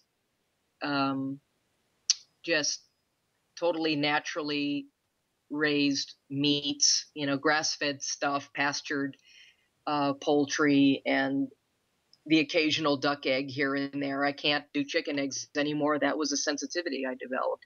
Wow. I mean, if I'd have known what I know now, like 20 or 30 years ago, oh man, it'd be a very different picture. But because it's been a process for me that's taken a long time, and like I say, I only lost casein in just the last, couple of years. And so my body's still, adapting as I learn new things and making changes. Yeah. But I could see how just deciding no grains, there's a simplicity to that where you're not constantly making decisions of, is this okay? Is that okay? If you just cut grains, there's no decision all the time. Right. And you're not tempted by the things that, that maybe just a little bit, well, maybe just this once kind of thing. The dessert cart rolls around after a meal, or, the bread basket comes along, and it's like, it's not hard for me to say no. It's not like, whoa, I shouldn't. It's more like, why would I be interested in that? My conscious, it's like I don't even see those things anymore. Yeah. But Nora, that's asking people to get beyond their emotional attachments to childhood and comfort food. Right. And that asks us to grow up a bit, doesn't it? Well, it does. Again, it asks you to figure out where your priorities are. Now, I don't mean to sound judgmental when I say that. I understand that this is a process for folks. I've made certain decisions along the way to just kind of shut those sort of post-agricultural foods for the most part out of my consciousness, so that I don't really even look for it. I don't think about it. I've trained myself or conditioned myself, or I've just gotten used to eating the way I eat, in a way that, by the way, I really, truly, sincerely enjoy. I love to eat, and I consider food very comforting. It doesn't have to be something that compromises my health in order to be comforting, and that's another myth. But I get where people might want to create substitutes for themselves or their kids or whatever, at the very least as a transitional thing. But maybe even long term, maybe they want that. There are ways usually of accommodating it if you want. And to my mind, it's an option of what you want to do. I made my choice about it, and I'm happy with the choice I've made, and I think it's better in a lot of ways to do it the way I'm doing it. But I also get that, people are in different places with that. So Yeah. yeah. Nora, just a little bit different subject. In your book, you wrote about adrenal exhaustion, and I got to thinking about that. That we're saturated in our society and culture with fear on all fronts. Yeah. Turn on the television, it's there. The economic situation. What can we do to support our adrenal function? With foods and the way we eat. Well, this is a really great subject you brought up, in part because um, I've actually kind of my views about that have evolved a bit since the publication of my book. Even Oh. one of the things, so I've got new information. One of the things that is true, however, is that we're designed physiologically to be functioning in a calm, relaxed, parasympathetic state 99.99% of the time. That's the way we're Mm-hmm. supposed to be. Mm-hmm. And then that other 0.1%, the saber-toothed tiger jumps out from behind the bush and chases you around a little bit. And hopefully, you have the wherewithal to outrun that danger. And, you go into the state of alarm called sympathetic over-arousal, fight or flight. Yeah. And hopefully it does its job. And, you're sugar burning like crazy in that mode. Mm-hmm. Because you need the rocket fuel in that moment to outrun whatever the threat is. You're in that anaerobic, breathless state.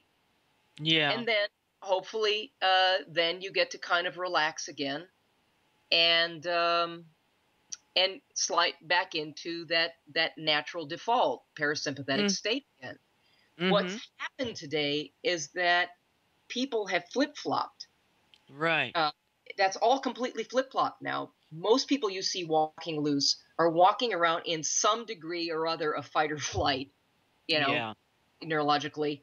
And, that other 0.1% of the time where they decide they're going to take a vacation to Tahiti, they're mostly just going there and stressing out the Tahitians, they're not really getting a chance to relax and readopt that natural way of functioning again.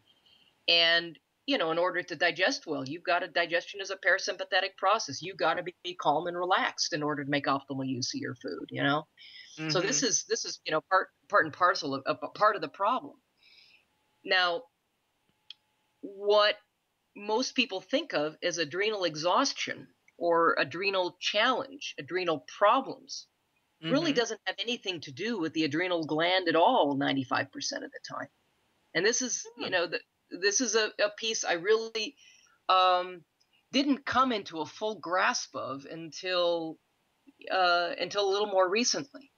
It's not, your adrenals are just a gland. They're a factory. Okay.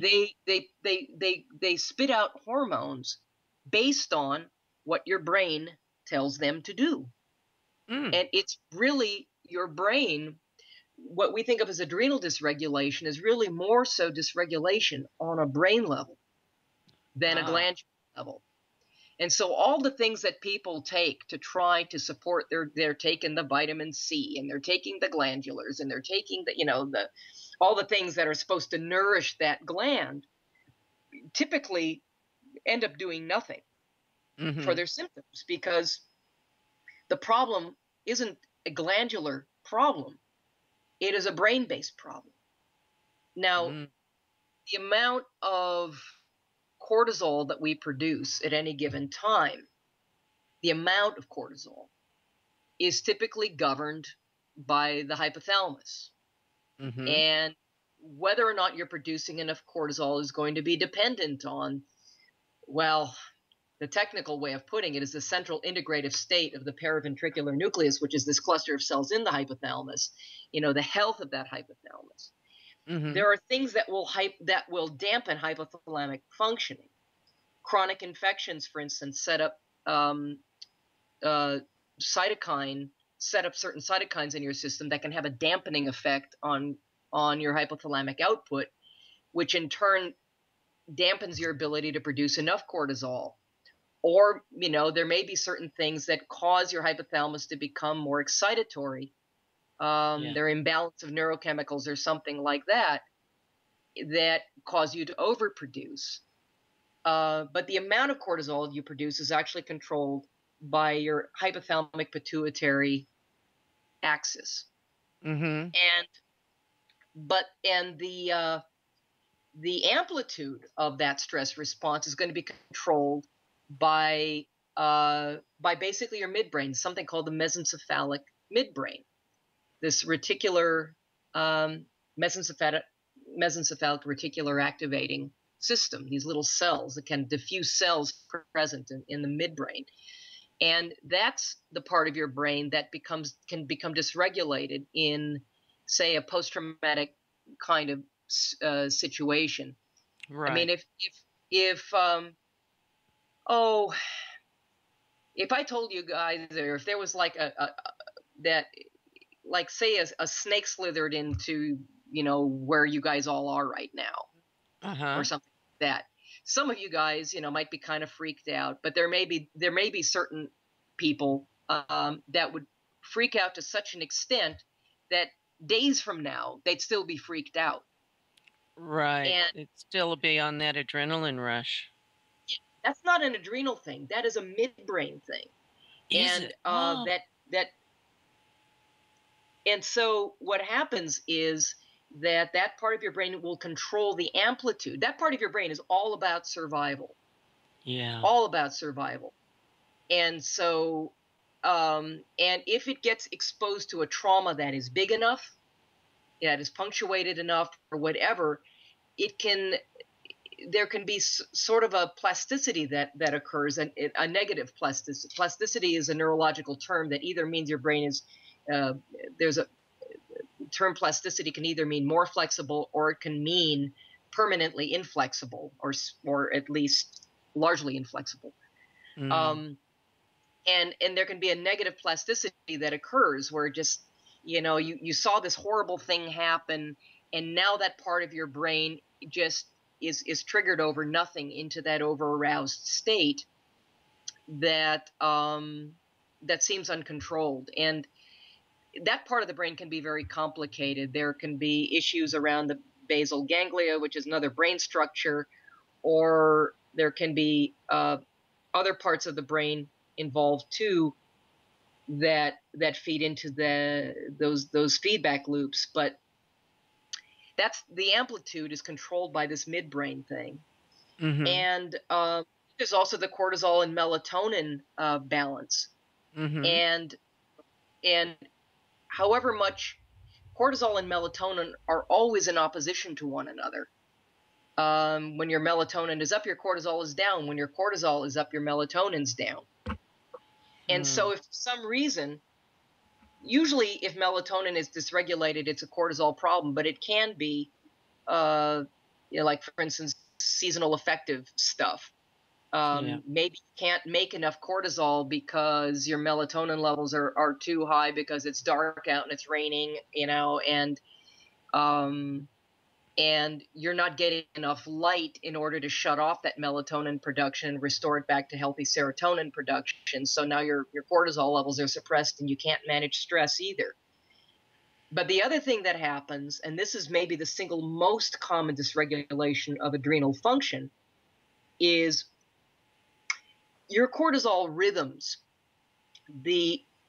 not just the amounts and the amplitude of the cortisol response, but the rhythms that regulate the amount of cortisol that you're producing at any given time, Mm-hmm. are actually regulated by your temporal lobes, the part of your brain that's resides just up above your ears, something called the hippocampus. And that if we have been chronically exposing ourselves, those temporal lobes in your brain basically have the richest repository of cortisol receptors of any part of your brain. Now, this part isn't my brain. And so that's the part of your brain that is naturally best designed to mitigate stress response. You get exposed to stressors or whatever else. That's the part of your brain that is most sort of sensitively attuned to stressors and helps you mitigate your stress response. And that's where all your cortisol receptors are, most of them are. Mm-hmm. But if you've been marinated in stress 24/7, it's not just a punctuated thing where once in a while something stresses you out, that part of your brain has to deal with it, then the stress response goes back to normal, and you get to relax again. But when you don't ever get to relax, and when that part of your brain is constantly on overdrive, well, cortisol is basically, and that part of your brain was never designed to be marinated in cortisol 24/7. And cortisol is basically what is called a catabolic hormone. It breaks things down. There's anabolic, which builds things up, and there's catabolic that breaks things down. Cortisol is a catabolic hormone. So what happens is that people will, when they're under chronic stress response, and they don't ever get a break, and they don't ever do what they need to do to manage that stress, or they can't for whatever reason. Usually it's a choice, but they can't, maybe for whatever reason. That catabolic effect starts to impact that part of your brain. Now, what's showing up on radiological films now in even relatively young people are temporal lobes that are starting to look like Swiss cheese. And this is being referred to as a normal variant of aging. And I'm here to tell you there's nothing normal about it, simply because it's becoming commonplace. The other really scary thing is that this is the first part of the brain to deteriorate in dementia and Alzheimer's disease. Now, the symptoms of that type of so-called adrenal dysfunction, and the way it shows up on an adrenal stress index, and I showed a couple of examples of ASIs in my book, and there's one that looks a little bit like a roller coaster, where it's just kind of where the adrenal rhythms are completely off. The times of day when they're supposed to be producing cortisol, they're not, and other times of the day they're producing too much, relative to what they should be. Because cortisol, there's a circadian rhythm to cortisol. We're supposed to have more cortisol in the mornings when we first wake up, and as the day goes on, those levels are supposed to come down. They're supposed to be at their minimum at midnight. And for some people, it's the opposite that happens. When you see that, what you have is not a glandular issue. It is a brain-based issue, and in that particular instance, it is a hippocampal deterioration issue. And what your problem isn't glandular. Your problem is that your brain is breaking down. You're experiencing neurodegeneration. And if you don't do something about it, you're setting yourself up for early dementia. Now, some of the symptoms of that type of dysregulation are if you have trouble falling asleep, if you have trouble staying asleep, if your energy crashes late in the afternoon and you find yourself needing stimulants to wake up at 3 or 4 o'clock in the afternoon.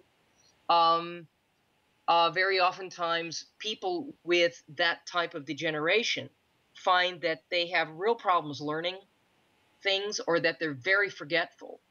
These are the people that can never find their cell phone, or constantly misplacing their car keys. Oh, geez, where did I park the car? Oh, why did I just walk into this room? Or you get somebody that you know really well, and it's like, I just forgot your name. Yeah. Those brain farts aren't cute. That's those little what people call these little senior moments and things like that. There's nothing funny about it. What it basically is a state of neurodegeneration that's happening. And there are all kinds of things that you can do to arrest that and possibly even reverse some of it, as long as the cells have not died. If they've just generated a little, you can bring it back if you take the right steps. But the number one thing to dysregulate that part of the brain are people walking around with chronic blood sugar issues. That's the easiest ways to your adrenal function, so to speak, with those adrenal rhythms, is reactive hypoglycemia, blood sugar issues. And so stay off the sugar and the grains. Then it's so important. Get away from the things that are generating neuroinflammation. Insulin surges, leptin surges create inflammation. Exposure to antigens like gluten, for instance, that be one of them. But, also anything, there are any number of inflammatory compounds that we might get exposed to in our environment. Obviously, doing what we can to minimize those exposures is going to help give your brain the best fighting chance that it has of maintaining its function as we age. And I can think of little more important than doing what you can to optimize your brain health. One of the best ways to optimize your brain health is by adopting a well-adapted ketogenic state. Ketones will feed your brain in a way that doesn't compromise your brain function. Your brain does better on fat. There's nothing more stabilizing, in fact, to the brain than healthy natural dietary fat and a well-adapted ketogenic state. There is nothing more dysregulating to the brain than dietary sugar and starch and insulin surges and leptin surges. These things are neurodegenerative in their effects. And of course, sugars and starches also have those glycating effects, in addition to the potentially inflammatory effects of not just the insulin surges, which are inflammatory by themselves, but also the potential for antigens like gluten and other lectins that can cause inflammatory reactions. Adding a lot more turmeric to your cooking is another really great anti-inflammatory for the brain. It's one of the few natural anti-inflammatory substances that actually crosses the blood-brain barrier. So, which is a wonderful godsend, because when we experience inflammation in the body on the other side of the blood-brain barrier, in everything sort of south of the blood-brain barrier, we have T helper cells that can come along and kind of calm the inflammatory reaction down and sort of say, okay, the threat's passed, nothing to see here, everybody move along, everything's cool, we can all go back to being non-inflammatory now.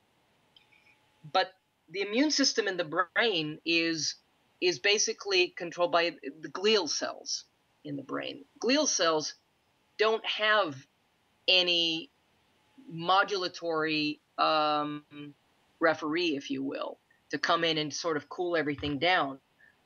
When those glial cells become overactive because of exposure to something, because of an inflammatory reaction, they tend to not calm down on their own.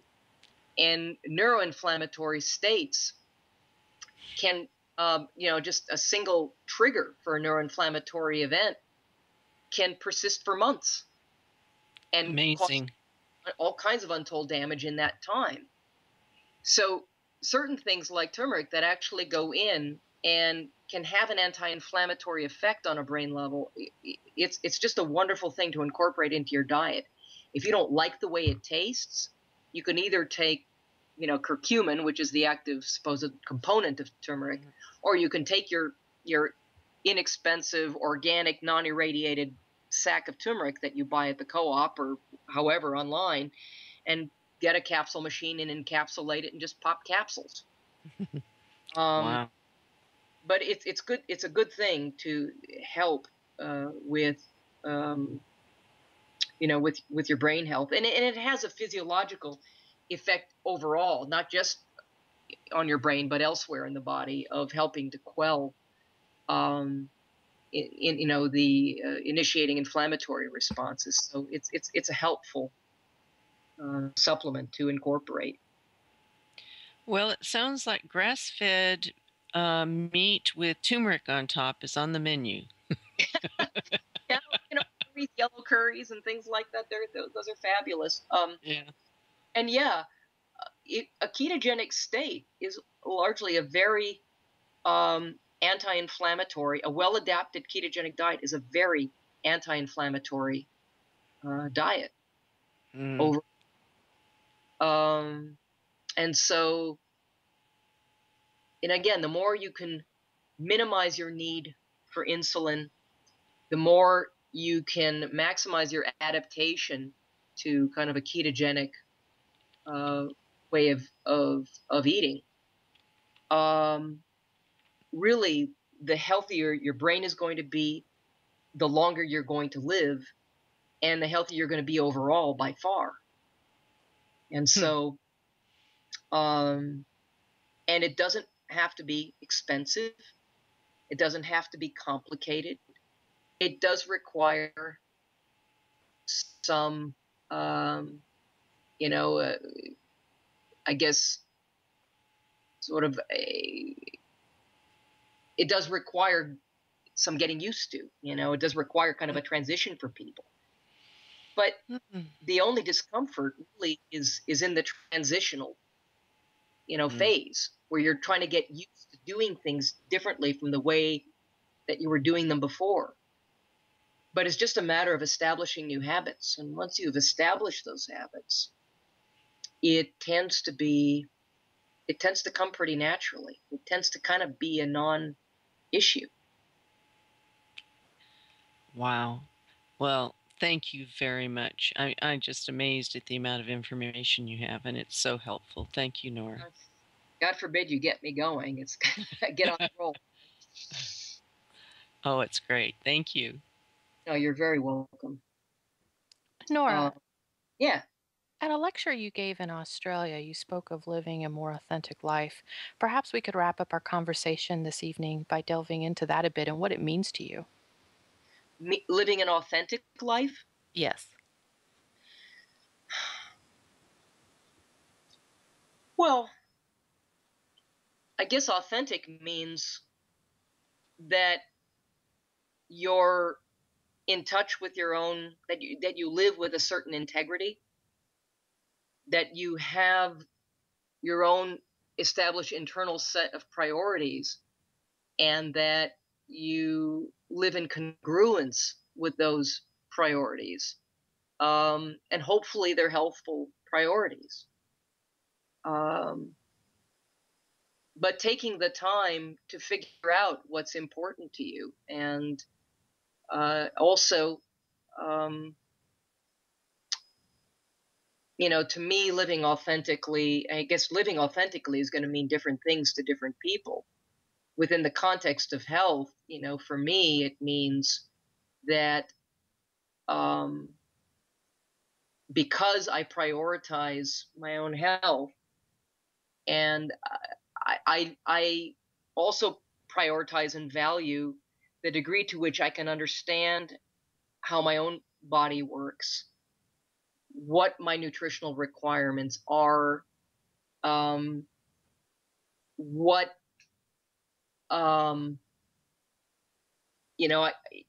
it means being very careful about what kind of choices that I make when I shop for food, however it is that I procure that food, where that food came from. It's generally important for me to have some kind of knowing, preferably a firsthand knowing of where that food came from, and trying to be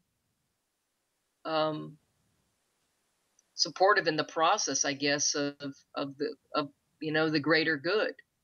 Am I putting my money toward things that are in the end going to make for not just a healthier body and mind for myself, but a better world?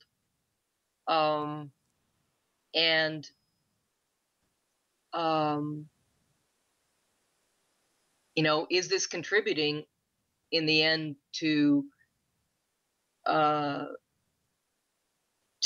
healthier food supply for the planet, a healthier environment overall?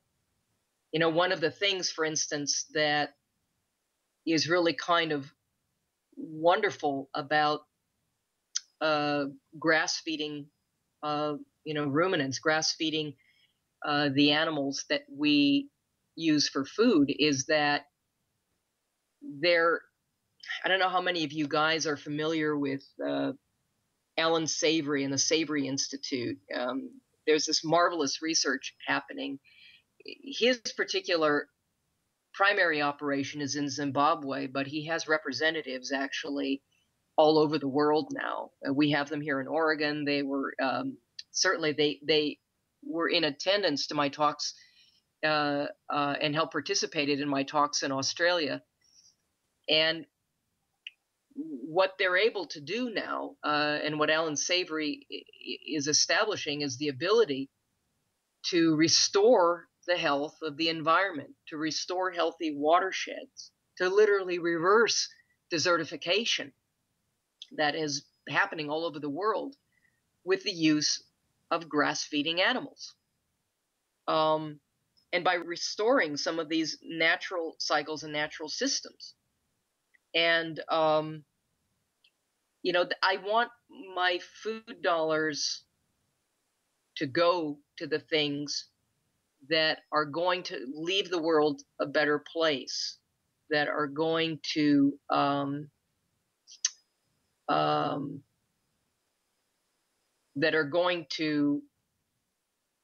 basically help support the things that are more likely to promote health of other people, health of the environment, that are going to promote those things and not support the things that we just sort of blindly, that people will just sort of blindly put their money toward without thinking about it, that end up contributing to, you know, the opposite. So I think living authentically means living consciously as much as possible, and being aware of what you value and then being consistent with those values, and you know, being the best ambassador that you can be to your own point of view. That's fantastic. And I think so many of us that are on this journey of health and wellness really resonate with your sentiments there. Oh, wonderful. Yeah. Well, thank you, Nora. This has been an extremely informative evening for all of us. Are you working on any projects, or do you have any upcoming speaking engagements that you'd like to share with us? Oh, well, I'm working on all kinds of things. I'm not just quite yet ready to talk about some of what it is that I'm doing, but there is some exciting, interesting stuff coming down the pipe.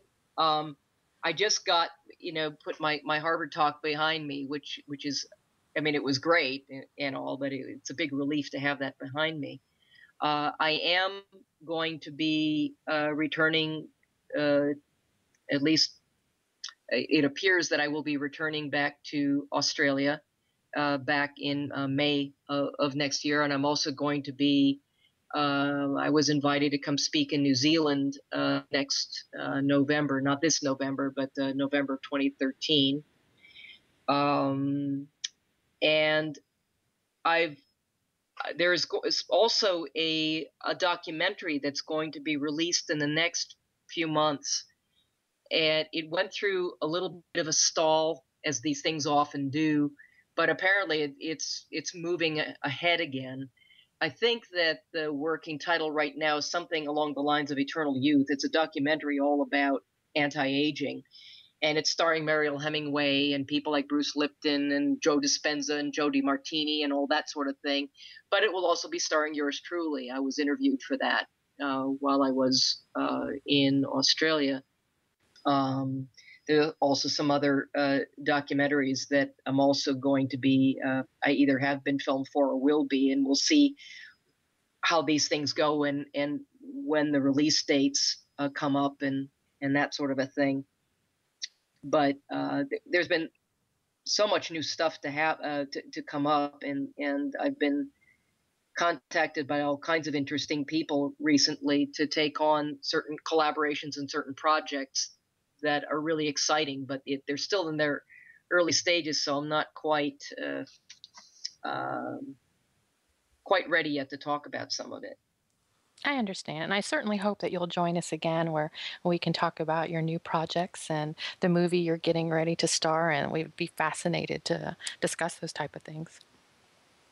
Yeah, absolutely. This is, you know, you guys have been really great, and I'm you know, very happy to have been a part of, you know, of this forum for the last for the last couple of hours. Thank you very much. Oh, you're really welcome. Our Pleasure's executive... mine. Thank you. Our executive producer, Fox, provided the recording and technical support of our show this evening. You can listen to more Time Monk Radio interviews at timemonkradio.com, Time Monk Radio's Facebook page, and on Time Monk Radio's YouTube channel. On behalf of all of us at Time Monk Radio, be well.